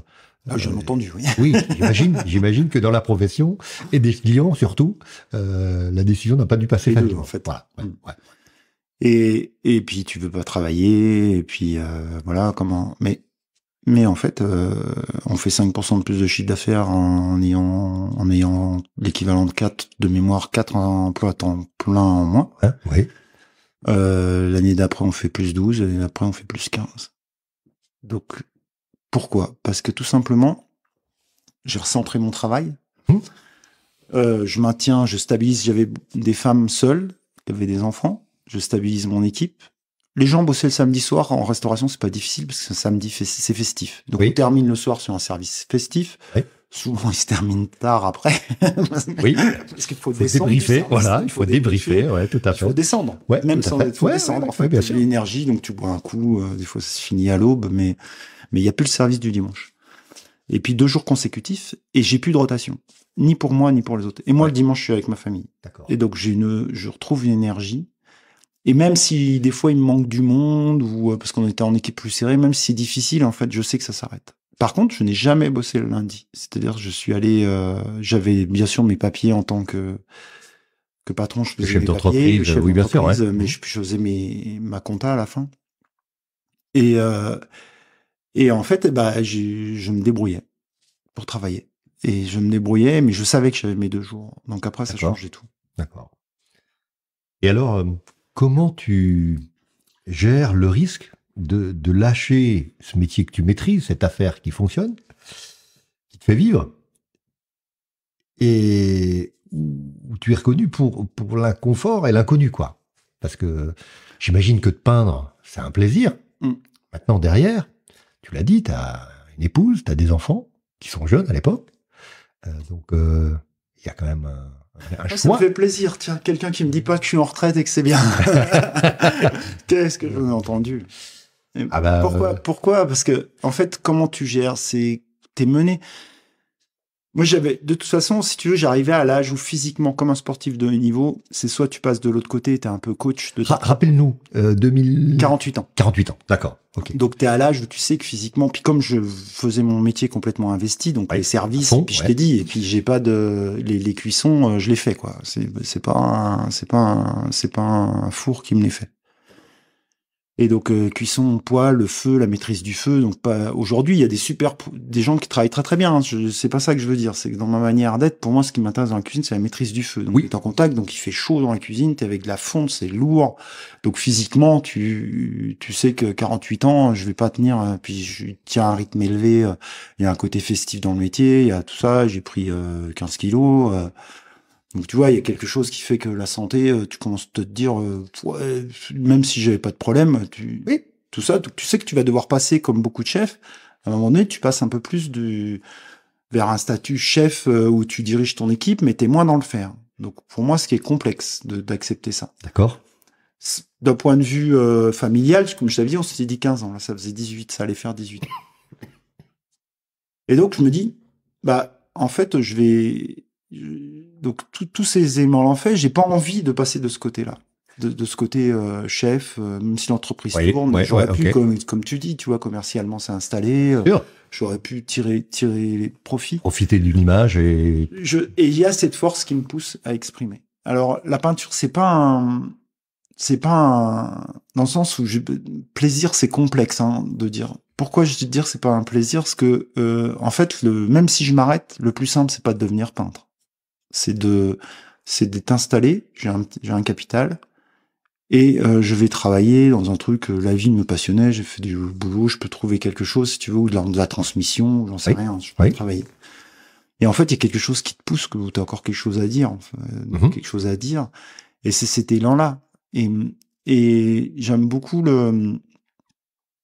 tu sais, ça va faire un peu, des fois, des côtés un peu prétentieux, mais il faut... Platon, il dit, il y a le philosophe, tu vas voir la lumière, quand tu es dans la grotte, tout le monde voit le reflet du feu et ne voit que l'ombre. Et puis le philosophe, le principe, c'est qu'il va dehors, donc il comprend qu'il y a la lumière, puis donc c'est juste le reflet du feu. Mais le truc, c'est de revenir dedans. Sinon, t'es pas philosophe, entre guillemets. Et le truc, c'est que il y a des choses comme ça que tu comprends, que tu sens, que tu perçois. Et donc, le fait d'arrêter, ça me permet de percevoir encore plus de choses. Et en fait, c'est de rentrer dedans. Et de dire, comment est-ce que je partage? La cuisine, je suis arrivé au bout de ce que je voulais faire. Et surtout, c'est le danger. D'ailleurs, quand les gens, j'ai arrêté, t'avais vraiment presque des reproches. Les gens s'étaient approprié le lieu, parce que c'était un lieu où j'imagine comment, alors, on parlait de ton épouse, de tes enfants, mais c'est tes parents, c'est tes clients, c'est tes pères. C'est quoi les réactions que tu as eues à l'époque? Des uns et des autres, tu as des anecdotes, tu as des choses qui t'ont choqué. T'as des choses qui, à contrario, t'ont plu. T'as peut-être des gens qui t'ont témoigné des choses sympas et d'autres beaucoup moins sympas. Il y a un truc qu'il faut savoir c'est que moi, j'étais animé c'est-à-dire j'ai le syndrome de l'imposteur, parce que j'ai passé mon CAP à 23 ans. Et c'est la dernière année où j'ai compris que je savais cuisiner. C'est-à-dire que j'ai passé 16 ans dans le doute. Tous les jours dans un doute total. Ce qui a fait que, malgré de Jean-Paul Jeunet, c'était quelqu'un qui m'a vraiment accompagné, qui m'a vraiment donné des repères. Malgré ça, il a été important parce qu'il m'avait dit, en fait, ça c'est une petite anecdote, mais qui est importante dans mon parcours. En fait, dans le petit restaurant où je travaillais avant de faire la formation, il y avait les France Bleu qui venaient manger, et en fait, il y avait une émission où Jean-Paul était invité, et puis il me dit, on va venir avec Jean-Paul. Et moi, je viens tout comme ça, puis je fais à manger, et puis voilà, puis je dis rien, il vient me voir en cuisine, il me dit bravo, j'ai vraiment super bien mangé. Et puis il a vu que j'étais avec une stagiaire, tout ça, bravo, tout ça. Puis je dis, il est super poli, super gentil, tout ça, puis je repars. Et après, je crée mon restaurant à Arbois, et puis à une époque, il y avait un prix, je vais le voir, bon, ça se fait pas, tout ça, mais il y a un contact. Et un jour, on va manger avec Séverine chez Jean-Paul, donc on y allait. Et c'était le début, et il me dit, donc on mange, et il me dit, écoute, on est resté avec Nadine parce que tu venais, normalement, on ne devait pas être là. Et il me rappelle ce qu'il avait mangé ce jour-là. Et toi? Ah, ce jour-là, c'était une époque où j'étais en doute, parce que quand j'étais en doute, j'allais manger chez Jean-Paul, mais une époque où j'avais des BTS, à l'époque, je prenais des BTS, que j'étais pas sûr de moi, des BTS qui sortaient de Poligny, et ils m'en renvoyaient plein la tronche dans ma manière de cuisiner, tu vois, c'était vraiment en conflit, c'était au début, ça. Bien sûr. Après, le lendemain, c'était terminé, plus personne n'avait plus rien à dire. Mais après, quand même, j'ai toujours eu cette chose-là, et de faire des choses différentes. Et l'autre anecdote importante, c'est un ami proche qui est Mehdi Besrour, donc un entrepreneur d'Arbois qui est assez incroyable, qui est venu avec une 4L et un pot de peinture et qui maintenant a des très belles entreprises et qui m'a aidé dès le départ. Et je me suis dit, c'est donc les premières personnes avec qui c'est bien sûr ma femme avec qui on a discuté, mon associé de l'époque, Aurélie, et puis mes enfants, les premiers à avoir indiqué, qui n'ont pas du tout participé à la discussion, mais à qui on a indiqué. Pardon. Et donc la première décision était vraiment prise avec ma femme, et puis après donc avec Aurélie, et puis donc on annonce. Mais avant d'annoncer à l'équipe, je suis allé voir Mehdi qui était vraiment un soutien fort. Et je te promets, c'était impressionnant. J'arrivais pas à le joindre, quoi. Il voulait pas. Et je le revois encore devant son magasin MB+, là, sortir de sa bagnole, je vais te choper. Il me dit, je sais pourquoi tu viens, je veux pas t'entendre. Et c'était à la fois touchant, bien sûr, d'une force. Et après, il y a eu plein de gens, des réactions, des gens, Pascal Clairet, mon ami de vigneron, et qui m'a dit, qu'est-ce que tu nous fais? Mais alors, qu'est-ce que tu nous fais? Mais dans un sens, pas, alors que je m'attendais, parce que les vignerons, j'ai eu aussi des gens qui m'ont un peu, quand même, qu'est-ce que tu te permets de faire ça, quoi? Ouais, et c'était avec lui, parce que le projet est né dans sa cave, en fait, Pascal, il était mon prof de dégus, et le projet était né dans sa cave. L'idée, il m'avait dit, il faut pas que tu partes sans faire quelque chose. Et donc, c'était, toutes les idées sont venues beaucoup, et il m'a dit, qu'est-ce que tu fais? Mais qu'est-ce que tu nous fais? Je me souviens, avec Evelyne, ils étaient les deux. Mais avec un grand sourire, quoi. Et ça m'avait beaucoup touché, parce que lui, s'il y avait un gars qui était en référence au projet du départ, c'était lui, un vigneron, donc proche de la terre, qui était très dur en affaires, hein. Avec Pascal, ça n'a pas été toujours, Pascal et Evelyne, ça n'a pas toujours été simple. Dans nos rapports, c'était des actionnaires qui étaient investis. D'accord. Et toujours cordial, mais bien sûr, mais toujours sympathique, mais avec des on était dans les affaires. Des moments. Et là, je vois encore sa tête, et ça, c'était pareil, c'était très, très, très, très beau moment, ça. Et là, Pascal, une personnalité, parce que c'est aussi lui, quelqu'un qui s'est pris un peu, un des premiers à s'être inscrit en rupture avec le Savagnin, qui n'était plus du Savagnin du Jura. Enfin, je veux dire, moi, je me souviens avoir dégusté ça chez lui. Et alors, avec ce conditionnement qu'on avait tous, jurassiens, de dire, mais qu'est-ce que, honte à lui. Et puis aujourd'hui, l'histoire est, voilà, elle s'est écrite différemment, et je crois que le Jura est devenu ce qu'il est devenu aussi un peu grâce à ça. Bien sûr. Voilà. Ah là, par rapport, c'est sûr que là, on est dans quelque chose sur les vins, on n'a pas encore abordé, mais les changements sont importants, sont très très importants. Et souvent, on limite le vin du Jura au vin de voile, alors que ce qui fait la spécificité du Jura, c'est ses terrains, ses sols. Alors, on va être obligé de parler de vin parce que on va basculer sur ta peinture. Et je crois qu'il y a un rapport assez intime entre ta peinture. Tu as parlé de calligraphie, tu as parlé de Japon, tu parles de vin et de terroir. Je crois que il y a beaucoup de choses là. Alors bon, voilà, faut que tu nous expliques un petit peu quelle histoire tu cherches à raconter et qu'est-ce que tu cherches à établir avec la peinture. En fait, ce qui est important, tu vois, tu me demandais dans la transition, c'est que j'ai commencé à travailler, à exprimer le vin en faisant des essais comme ça avec de l'encre ou de la peinture acrylique. Quand j'ai vu que je faisais des plats par image, j'ai commencé à exprimer le vin sur des peintures en fait, en faisant des petits mélanges, en remplaçant l'eau de l'acrylique par le vin. Enfin voilà. Et là, j'avais déjà quelque chose qui se passait. Et surtout dans le cadre de la cuisine, je me suis rendu compte que, en fait, d'un point de vue pour moi, on dit que c'est pas de l'art la cuisine. Je vais être un peu violent, c'est de l'artisanat d'art. Je vais dire pourquoi. Parce qu'en fait, tu rentres dans un cadre. Si tu as envie un jour que tu sens que ce vin-là, que cet espace-là, tu veux aller sur des choses très amères, ou moi j'ai travaillé sur la non-place du sel, tout ça. Oui, tu embarques, j'ai failli couler ma boîte avec ces idées-là. Tu peux pas embarquer les gens trop loin. Faut que tu restes dans quelque chose qui reste de l'ordre de la clientèle, de l'acceptable, même si tu vas dans les limites de l'acceptable. Oui. Mais tu peux pas aller au bout, toi, de tes tripes et de ton ressenti. T'es obligé. Et même si tu mets toute ton énergie, mais tu vas pas dans une expression artistique. Tu vas de métier d'art. C'est magnifique. C'est un moment magique. C'est comme un truc. Mais tu restes dans un cadre où tu as une évaluation, entre guillemets. Dans une norme. Dans une norme. Ouais. Et ça, donc, je sentais des limites de ça. Et donc, mais j'avais déjà commencé le rapport, le vin, tout ça. Et petit à petit, donc j'arrête, je vends le restaurant. Et donc je commence à travailler sur cette calligraphie, ce lien. Donc dans le même temps, je vais travailler dans la vigne. C'est-à-dire que je venais d'un statut social notable, et étant d'origine ouvrière, je trouve ça, et Stéphane Tissot m'accueille et me propose, donc je lui demande si je peux travailler à temps partiel dans la vigne, quoi. Pour me retrouver à la base avec des gens, tout ça. Alors, la taille et tout le travail de la vigne.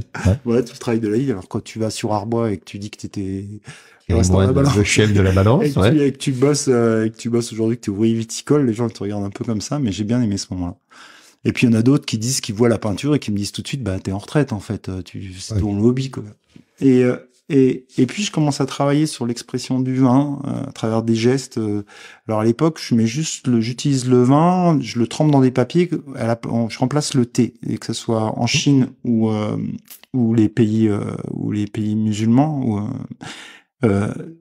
toute la calligraphie arabe, pardon.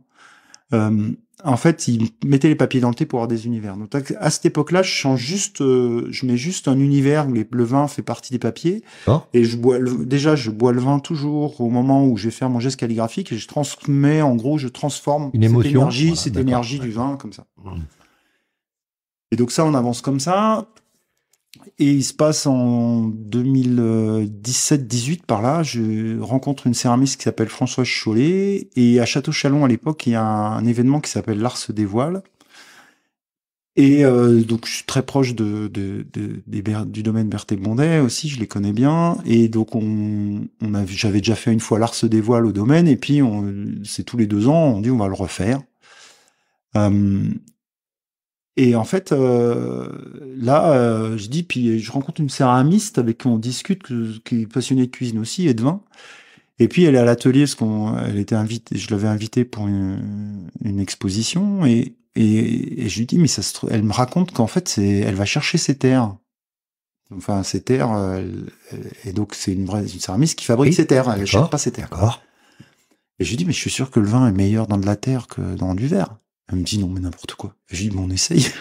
Donc j'essaye dans son verre. Elle dit putain c'est pas du tout la même expression, c'est super intéressant.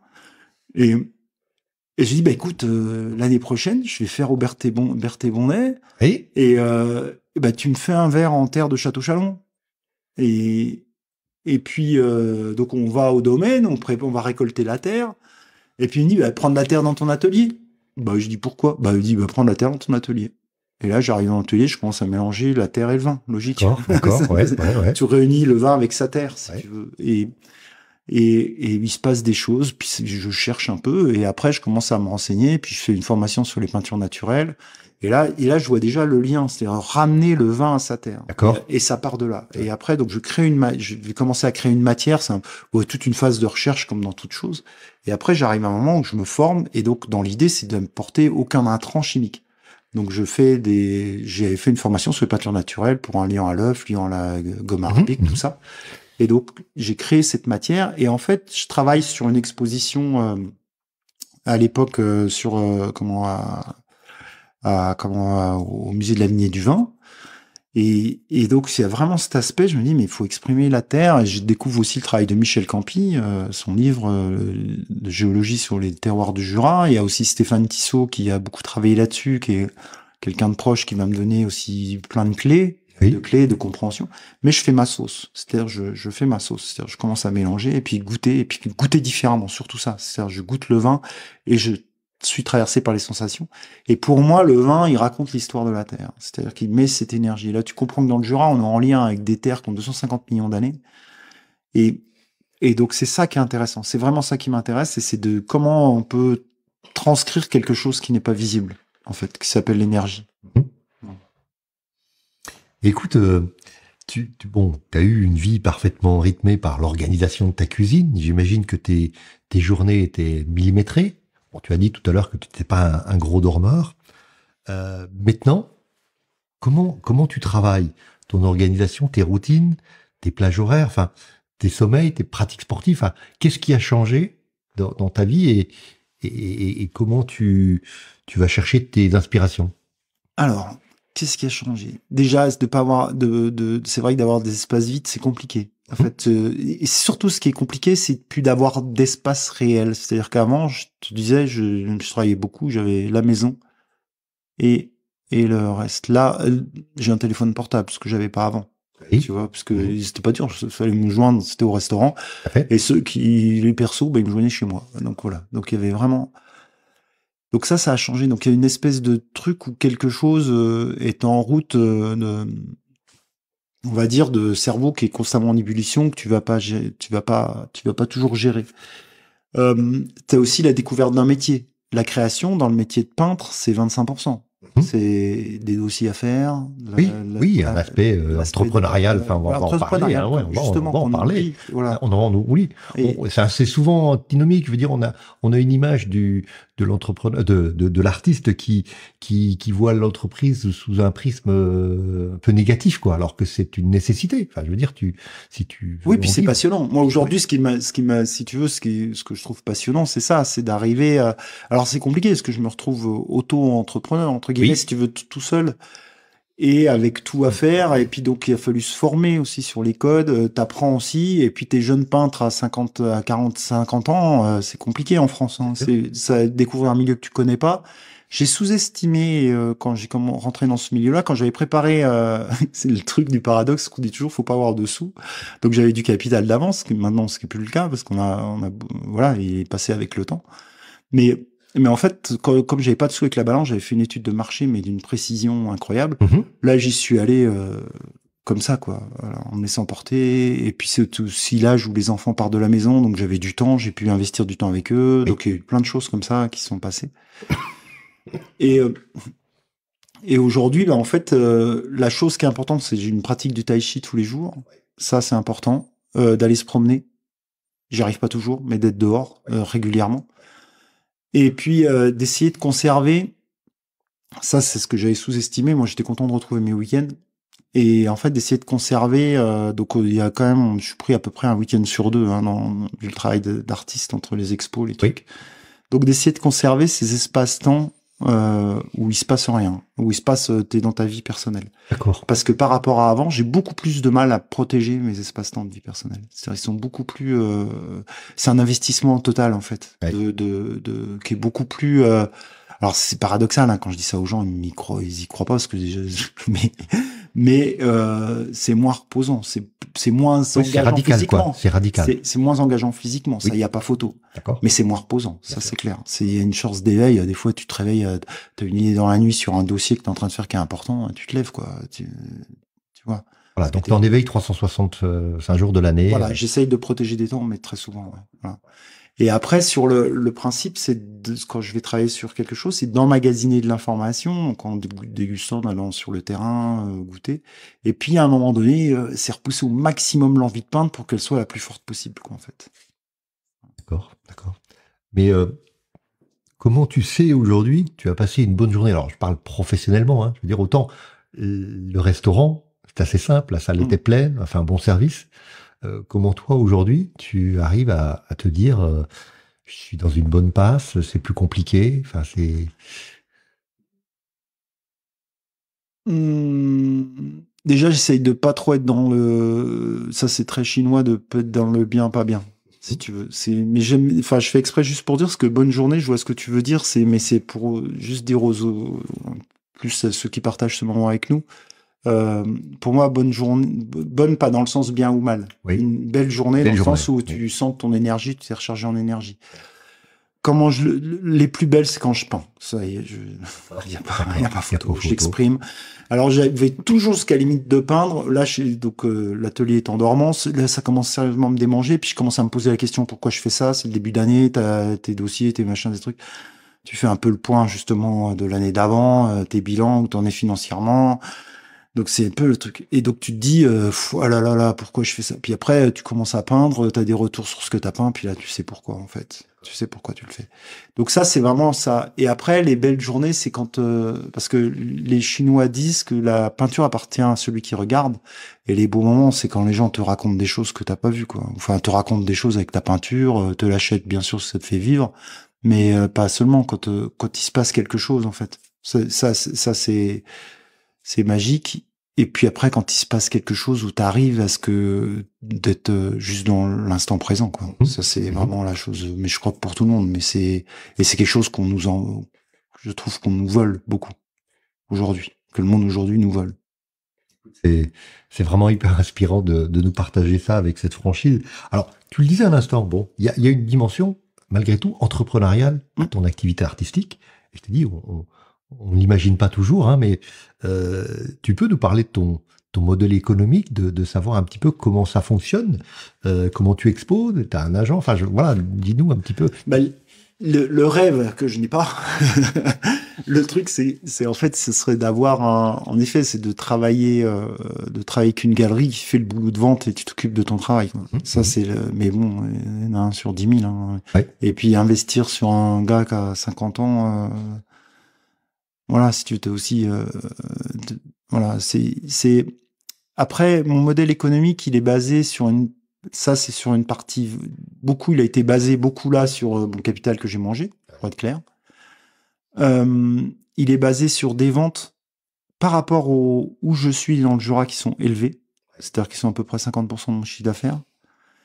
Je le sais parce que quand j'ai fait ma formation sur Paris, il me disait donc je vends un peu, on est entre entrepreneurs, donc je vends entre 15 et 20 000 euros de tableaux par an, ce qui est pas du tout assez pour vivre bien sûr, mais ce qui est énorme pour être dans le Jura. Tout à fait. Voilà, ce que m'ont dit, et ce que moi j'ai pas le retour.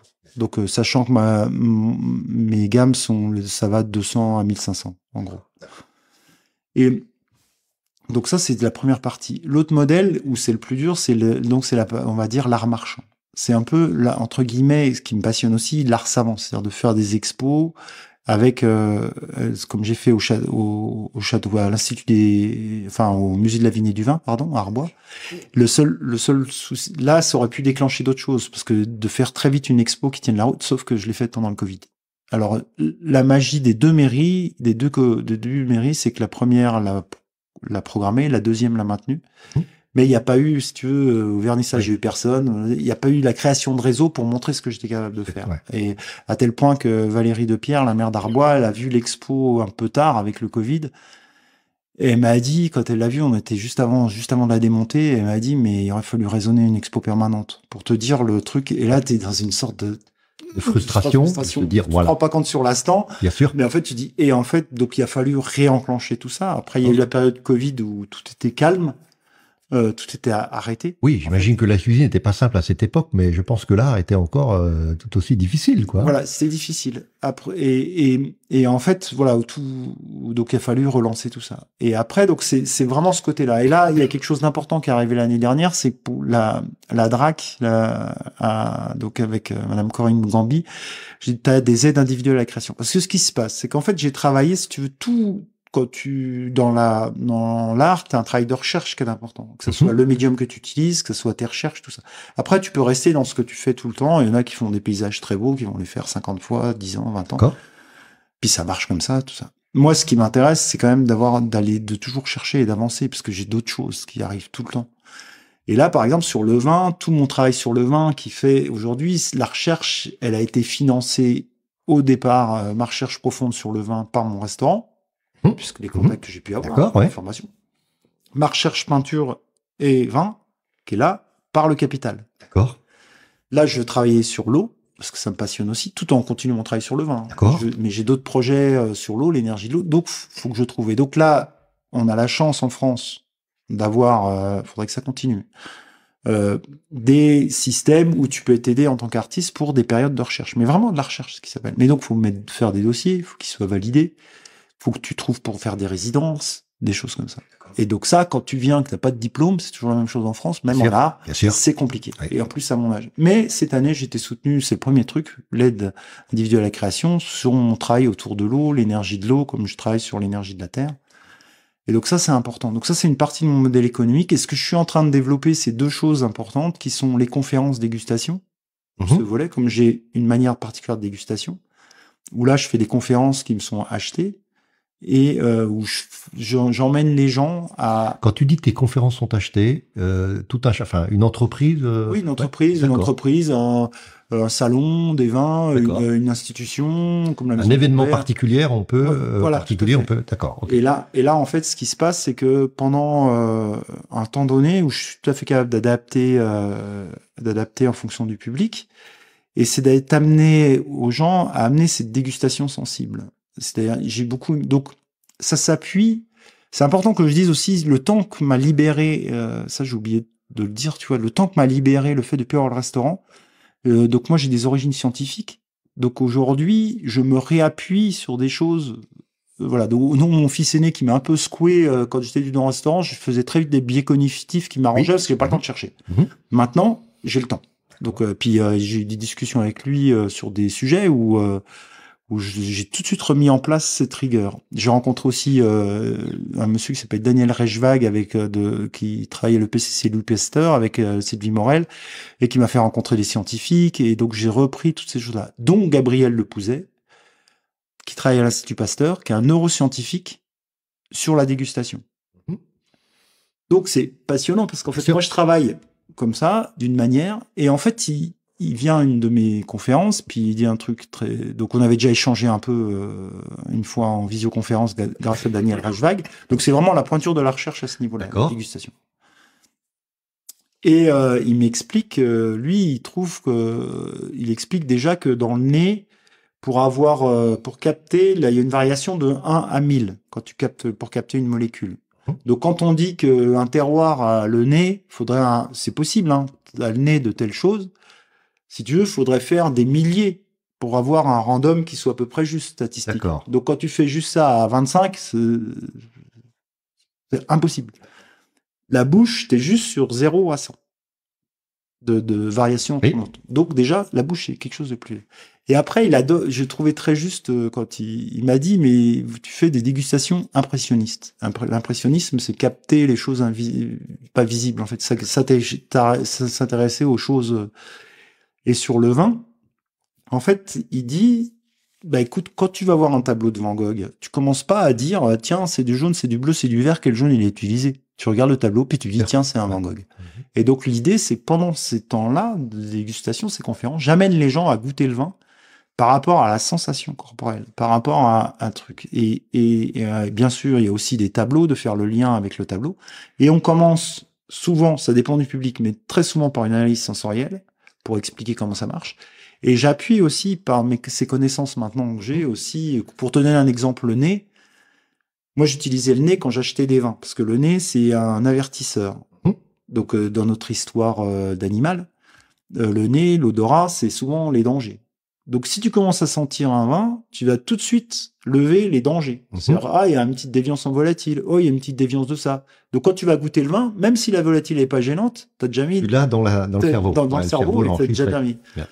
Et donc, quand tu achètes un vin, quand tu dois faire des achats, quand tu dois vinifier, parce que je fais un petit peu de vin aussi, et voilà, le nez est très, très important. Parce qu'il va te donner vraiment des informations que ne donnera pas la bouche. Il va te donner la bouche, mais ton vin, il est en train de vivre. Mais par contre, quand tu le goûtes, si tu commences si tu commences à vraiment si tu commences à analyser ton vin avant de le boire, en fait, tu perds plein de choses. Ce que je te dis, c'est vraiment le rapport au tableau. Oui, donc, tu le goûtes, tu le mets en bouche, tu vois ce qui te vient. Il se passe ce qui se passe. Et c'était venu tellement à un point que quand j'allais chez les vignerons, parce qu'aujourd'hui, maintenant, en plus, je suis assez content d'avoir ce contact-là, parce que je peux l'appuyer scientifiquement. Sûr. Et même si je suis au bruit, il faut encore que je travaille pour valider des choses, mais c'est le retour que j'ai eu sur ma méthode de dégustation. Mais au début, j'allais chez les vignerons. Quand je voulais faire des accords mets et vins, je faisais semblant. C'est-à-dire que si t'arrives, tu mets le vin directement en bouche, tu dis c'est pas dégusté, quoi. Et donc, je faisais semblant. C'est-à-dire que je les faisais parler, ou je faisais parler mes collègues, je me débrouillais. Ça, j'ai un peu de notion d'animation. Tu te débrouilles de communication. Tu dis, c'est joli. Mais en fait, je fermais tout. Dans ma tête, je fermais tout. Si je voulais découvrir le vin, par la bouche, voilà. Par la bouche tout de suite. Et surtout, des vignerons que tu connais pas. Oui.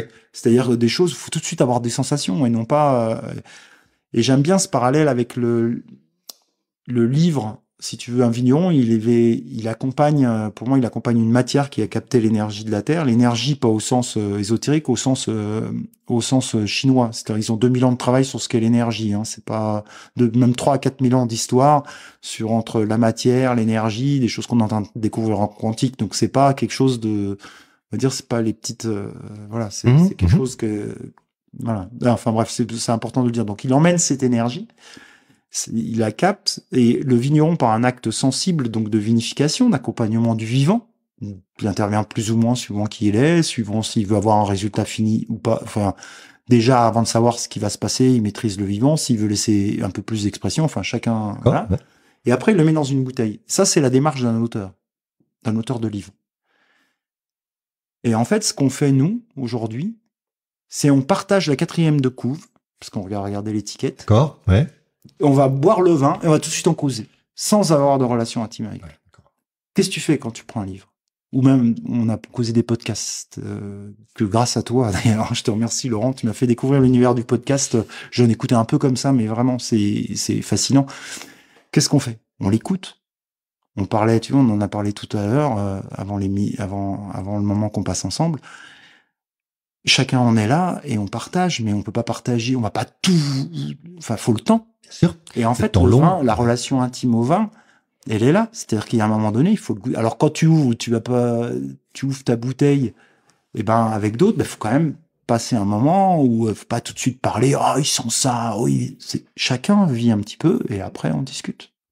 Voilà. Alors, t'as parlé de tes travaux de recherche, t'as parlé de tes conférences. Tu n'as pas dit aussi qu'il y avait encore un autre domaine? Alors, j'ai commencé à faire de la transmission. Donc, j'ai travaillé avec le lycée Victor Considérant sur un super projet qui s'appelle Sur les traces de Marcoux, qui est un projet donc qui est mené par le PCC Louis Pasteur, parce que Marcoux est un personnage de Salins, qui est un géologue qui était contemporain de Pasteur et de Courbet. Et en fait, c'est un géologue qui est très connu aux États-Unis, parce que c'est lui qui a fait l'analyse géologique pour faire la Pacific Airways. D'accord. Donc, et le terme jurassique vient de lui, et c'est lui qui a fait le lien entre les terroirs, les jurassiques qu'on voit aux États-Unis, dans l'Ouest américain, et le jurassique français. Et il est de Salins. Et il est très peu connu. Il n'était pas adhérent à l'association Made in Jura, malheureusement. Mais ça aurait été un bon client. Oui, tout à fait. Parce que, voilà, Pasteur a été effectivement excellent pour la promotion du Jura. Mais effectivement, je ne connaissais pas Marcoux. Alors, voilà, merci d'avoir partagé, tous ces élans, et c'est passionnant. Et je crois qu'on pourrait durer encore des heures, mais je sais pas si on a encore des gens qui nous écoutent. Mais alors, chose intéressante et là aussi encore originale. Bon, tu étais restaurateur, tu es aujourd'hui un artiste, et pourtant tu es un adhérent de Made in Jura. Et qu'est-ce que tu es venu y chercher? Qu'est-ce que tu y trouves? Voilà, dis-nous un petit peu ce rapport que tu as aux autres et à ce collectif. En fait, je crois que j'ai envie de me poser la question de l'art dans l'entreprise, parce que moi j'ai travaillé avec l'art dans l'entreprise. Et aussi de partager. Est-ce qu'il y a, je trouve ça fascinant. Il y a un monde qui me fascine, qui est l'industrie, l'entreprise, qui n'est pas la restauration, justement. Et je trouve ça, et les podcasts sont super pour ça, d'ailleurs. Et je trouve j'aime bien les ponts, j'aime bien être ancré dans des, je crois que c'est le fait. J'aime bien l'essence même de l'association, et je trouve que c'est bien de pas, tu vois, on est sans être chef d'entreprise, mais je crois que c'est important de partager mon expérience. Moi, j'ai vraiment envie de pouvoir la partager. Je pense qu'il y a, en particulier sur la créativité, c'est possible d'avoir des solutions créatives quand on a des trucs. Après, j'ai un de mes rêves serait de transmettre cette partie-là que j'ai développée dans l'entreprise, oui. Parce que la créativité, je l'utilisais pour analyser les bilans. Si tu veux, c'est utilisé dans tout. Je donne encore juste un petit exemple bien concret de l'utilisation de la créativité. En fait, donc j'ai diminué mon équipe en 2012, 13, 14, on commence à fonctionner plein pot le midi et refonctionner plein pot le midi. Elles sont que 2 en salle. Et t'arrives, donc tu te dis, bah non, 3, je peux pas. Voilà. Économiquement, tu veux dire? Économiquement, c'est pas possible. Ouais. Par contre, t'as le potentiel, mais le service est moyen, puis elles se fatiguent. Les filles à 2, donc tu refuses, c'est pas bon le midi de refuser. Mais 3, ça va pas. Donc tu dis, bon, ça va pas, tu vois que les chiffres. Et en fait, donc la problématique, c'est de te dire, bon, j'ai une question, c'est que là, j'ai un problème à résoudre, qui est le fait qu'il faudrait qu'il y ait 3 personnes en salle le midi. Ça rassurerait tout le monde, donc j'essaye de voir. Et puis, d'un seul coup, t'as un truc qui se fait. T'avais déjà parlé à un autre moment, il y a longtemps, du fait du 2e café, que si tu proposes un 2e café, on le vend. Et puis là, t'as un tilt. C'est un tilt, c'est pas une analyse, c'est d'un seul coup. Donc, c'est ce truc qui se turlupine, où tu sais que pour ton équipe, c'est important. Et puis là, tu vas voir ta responsable de salle, tu lui dis, il y a le 2e café, là. Vous en vendez quoi? Tu regardes tes chiffres, tu dis, tiens, on vend plus de 2e café, parce qu'ils n'ont pas le temps.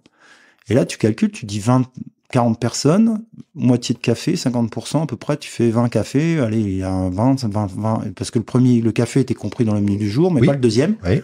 Donc le café chez nous était assez élevé, parce que c'était le café de Guadeloupe, et donc c'était à 50, tu fais multiplier par 20, ça fait 30 balles. 2 heures d'extra. Donc tu dis, t'as un truc, t'as une idée, donc tu dis, bah écoute, là il y a ok, on réfléchit à ces 2 heures de travail-là. Par contre, je vérifie le nombre de cafés. Voilà. Ah, puis je le vérifie. Ouais. C'est le nombre de cafés. Elle me dit, bah évidemment. Et donc là, et en fin de truc, tout de suite, même ta responsable de salle, elle est là, avec l'extra qui débarrasse, tout le monde, c'est 2e café, 2e café, 2e café. Et là, tu finances, tu augmentes ta qualité. Et le chemin qui m'a amené à résoudre ça, c'est un chemin de créativité. Ça, je peux te le dire. C'est pas du tout, il y avait l'analyse concise et la connaissance des choses, mais c'est le chemin de la créativité. Écoute, voilà, si on a des entrepreneurs qui nous écoutent, enfin, la sauce organise quand même pas mal d'événements où on est là pour se rencontrer dans des moments qui peuvent être conviviaux, mais pas que. Hein. On a vu le salon de la marque employeur où tu étais là et où tu as participé. C'était vraiment génial de pouvoir vraiment mélanger toutes ces ressources qu'on a dans le Jura. Et justement, ce que tu expliques, le fait que il est intéressant de rentrer dans les entreprises avec des éléments nouveaux et innovants, parce que ça oblige tout un chacun à regarder un petit peu ailleurs. Alors écoute, on a déjà été très long. Hein. Nos détracteurs vont, en tout cas ceux qui nous reprochent la longueur, mais ils seront peut-être plus là. Alors pour les autres, tu sais qu'on a toujours un peu des questions récurrentes. Donc cette fameuse baguette magique, si je pouvais t'organiser un déjeuner, une soirée, un week-end avec un Jurassien, une Jurassienne. Tu as eu beaucoup de références, hein, mais une personne qui t'inspire le plus, avec laquelle tu aimerais refaire le monde. Est-ce qu'il y a une personne que tu là, c'est les 2 podcasts d'avant. Il y a François de Fougère et puis Julie Labourier. C'est vraiment, je trouve entre l'histoire de Diagère, qui est plus ou moins, et là, la fraîcheur de Julie. C'est juste, enfin, tu vois, moi qui ai toujours eu une attirance. L'industrie me passionne. Je sais pas, parce que moi, j'ai une dynamique avec des gens avec qui je suis tout le temps. Oui. Sur un service où tu résous tout de suite. Et tu passes le service, de toute façon, tu passes à celui d'après, même s'il est raté. Et là, l'industrie, tu fais des trucs, tu fais des choix, des dizaines de vues de plusieurs années. Enfin, je trouve ça assez... C'est vrai que bon, les deux podcasts sont très intéressants. Bon, moi j'ai la chance de bien connaître François, qui est quelqu'un d'exceptionnel. Enfin bon, alors il va pas aimer s'il écoute le podcast parce que c'est quelqu'un qui est très humble. Mais par contre, voilà, il conduit son entreprise et il conduit sa vie de manière remarquable. Il arrive à concilier plein de choses. Il a une dimension RSE dans son entreprise qui est juste un modèle assez exceptionnel. Et puis voilà, ça reste une personnalité en plus. Alors voilà, il a une pratique sportive sur laquelle je fantasme parce que c'est en plus quelqu'un qui est dans l'ultra trail et qui est capable de faire des choses complètement folles en te disant qu'en fait c'est donné à tout le monde. J'ai dû louper une case. Voilà. Alors tu es, j'imagine, un contemplatif. Hein. Tu as dit que tu aimais te balader, que c'était nécessaire pour toi. Tu serais capable de nous livrer ton coin de Jura secret, enfin ou un petit coin de ton Jura secret, un site, une balade, voire un resto. Enfin bon, t'as parlé de Jean-Paul, mais malheureusement on peut plus aller manger chez Jean-Paul. Mais voilà. Alors, ce qui est difficile aujourd'hui, mais comme c'est le podcast, ça va, quoi. Parce que ce qui est difficile, je trouve, moi, dans l'évolution, c'est nous, on a des soucis de surfréquentation, quand même. Oui. Tu vois, en particulier de la cascade des Planches. Il y a un endroit qui est très, très beau, qui est pas très loin, qui s'appelle le Cul du Bré et la Roche du Feu, donc, à ne pas diffuser si vous y allez, à ne pas prendre de photos, à ne pas diffuser, mais à y aller. Par contre, avec grand plaisir. Mais vraiment, voilà, ça s'appelle le Cul du Bré ou la Roche du Feu si on arrive par le haut. C'est un endroit magique, extrêmement magique. Ouais. Sur un bois qui sont magnifiques. Ouais, voilà. Bon, bah écoute, alors on ne le dira pas trop fort. Hein, voilà. Alors, une petite question, mais on a dû te la poser et on te la pose souvent. La cuisine te manque ? Déjà, je cuisine pour les miens, donc ce que j'ai jamais fait. Donc ça me manque. Non, ce qui là me pose question en ce moment, tu vois, de fait d'avoir commencé la transmission avec sur l'art, et là j'ai des contacts avec le CFA aussi, et CFA de Jevinger, et là je me pose vraiment la question de la transmission aux apprentis, marier les deux de ce côté-là, parce qu'en fait ce qui me manque un peu si tu veux, ce que j'équilibrais au restaurant, c'est entre une clientèle qui était plutôt, parce qu'on était dans une gamme plutôt aisée, faut pas, voilà, tu vois, non, mais derrière j'avais des gens qui venaient petit peu du dur, quoi. Ouais. J'aimais bien cet équilibre. Et là, c'est cet aspect-là qui me manque. Un peu d'être, tu vois, dans le milieu artistique, pareil, t'es sur des gens qui sont magiques, qui sont cultivés plus ou moins, mais qui sont ouverts, et là, je trouve, j'aimerais bien transmettre par la matière à des jeunes, et c'est vrai que là, c'est vraiment la chose que je me poserai aujourd'hui. Qu'est-ce que je fais de cette expérience? Voilà. D'accord. Et tu aurais une personne à nous recommander sur ce podcast? Bon, je rêverais de réinterroger François, mais bon, Olivier Morin l'a fait tellement bien, voilà. Donc au-delà de Julie et de François. Je pense que ce serait intéressant. Dans Made in Jura, je pense que Margot Lecker, voilà, qui est juste ma voisine, qui est juste incroyable. Couple, voilà. Après, si hors du podcast, je pense qu'il y a une personne qui serait intéressante, c'est Cédric Fassenet de Scène du Jura. Oui. Qui, je pense, a un parcours parce qu'il y a Made in Jura, il y a Scène du Jura, on est la seule scène nationale en France qui est sur plusieurs sites et itinérante. Et ça, c'est un projet qui est assez dingue, et on a une chance incroyable d'avoir ici, en fait. Ok, bon, on retient. Il y aurait une question que tu aurais aimé que je te pose et que je ne t'ai pas posée, ou des questions, mais bon, on a déjà été très long. Déjà, je suis long. Déjà, merci de passer ce moment. Merci à ceux qui nous écoutent. Je crois...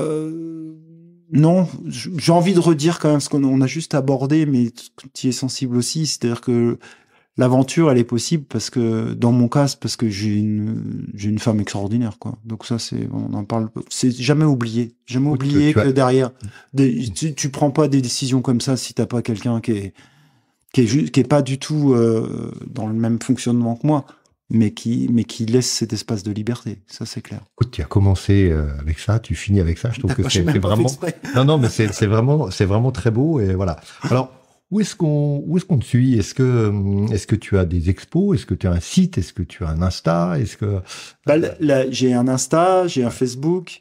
On peut aussi aller sur mon site et s'inscrire à la newsletter, parce que c'est là où il y a le plus d'infos qui passent. Plus, ouais.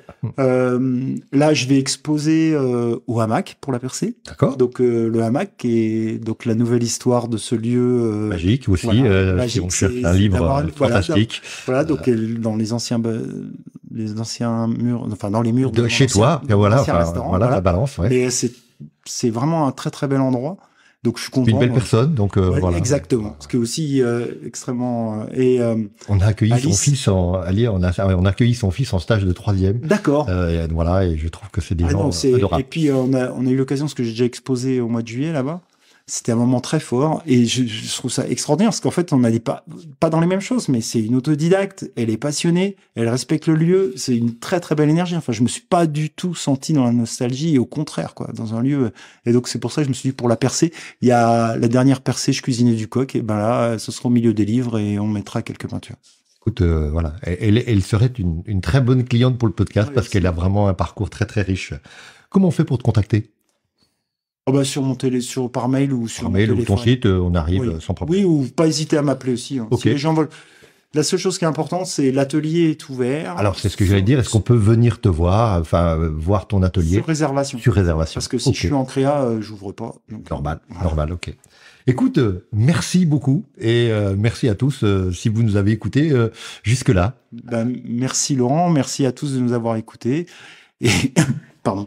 Et puis, c'est vrai qu'on est un petit peu en longueur, mais c'est aussi le podcast et je trouve ça magique. Merci beaucoup. À tout bientôt. Merci. Merci d'avoir rencontré avec nous les personnalités qui incarnent les savoir-faire jurassiens. Vous aimez notre carte postale sonore? Merci de la partager autour de vous. D'en parler à vos amis, votre famille et vos collègues. Et de la noter 5 étoiles sur votre plateforme préférée. Rendez-vous sur le site de l'association Made in Jura, madeinjura.pro ou sur jurawelcome.fr pour retrouver tous les épisodes du podcast. Et inscrivez-vous à notre newsletter pour être tenu au courant de ce qui bouge dans le Jura. À bientôt sur Jura Welcome.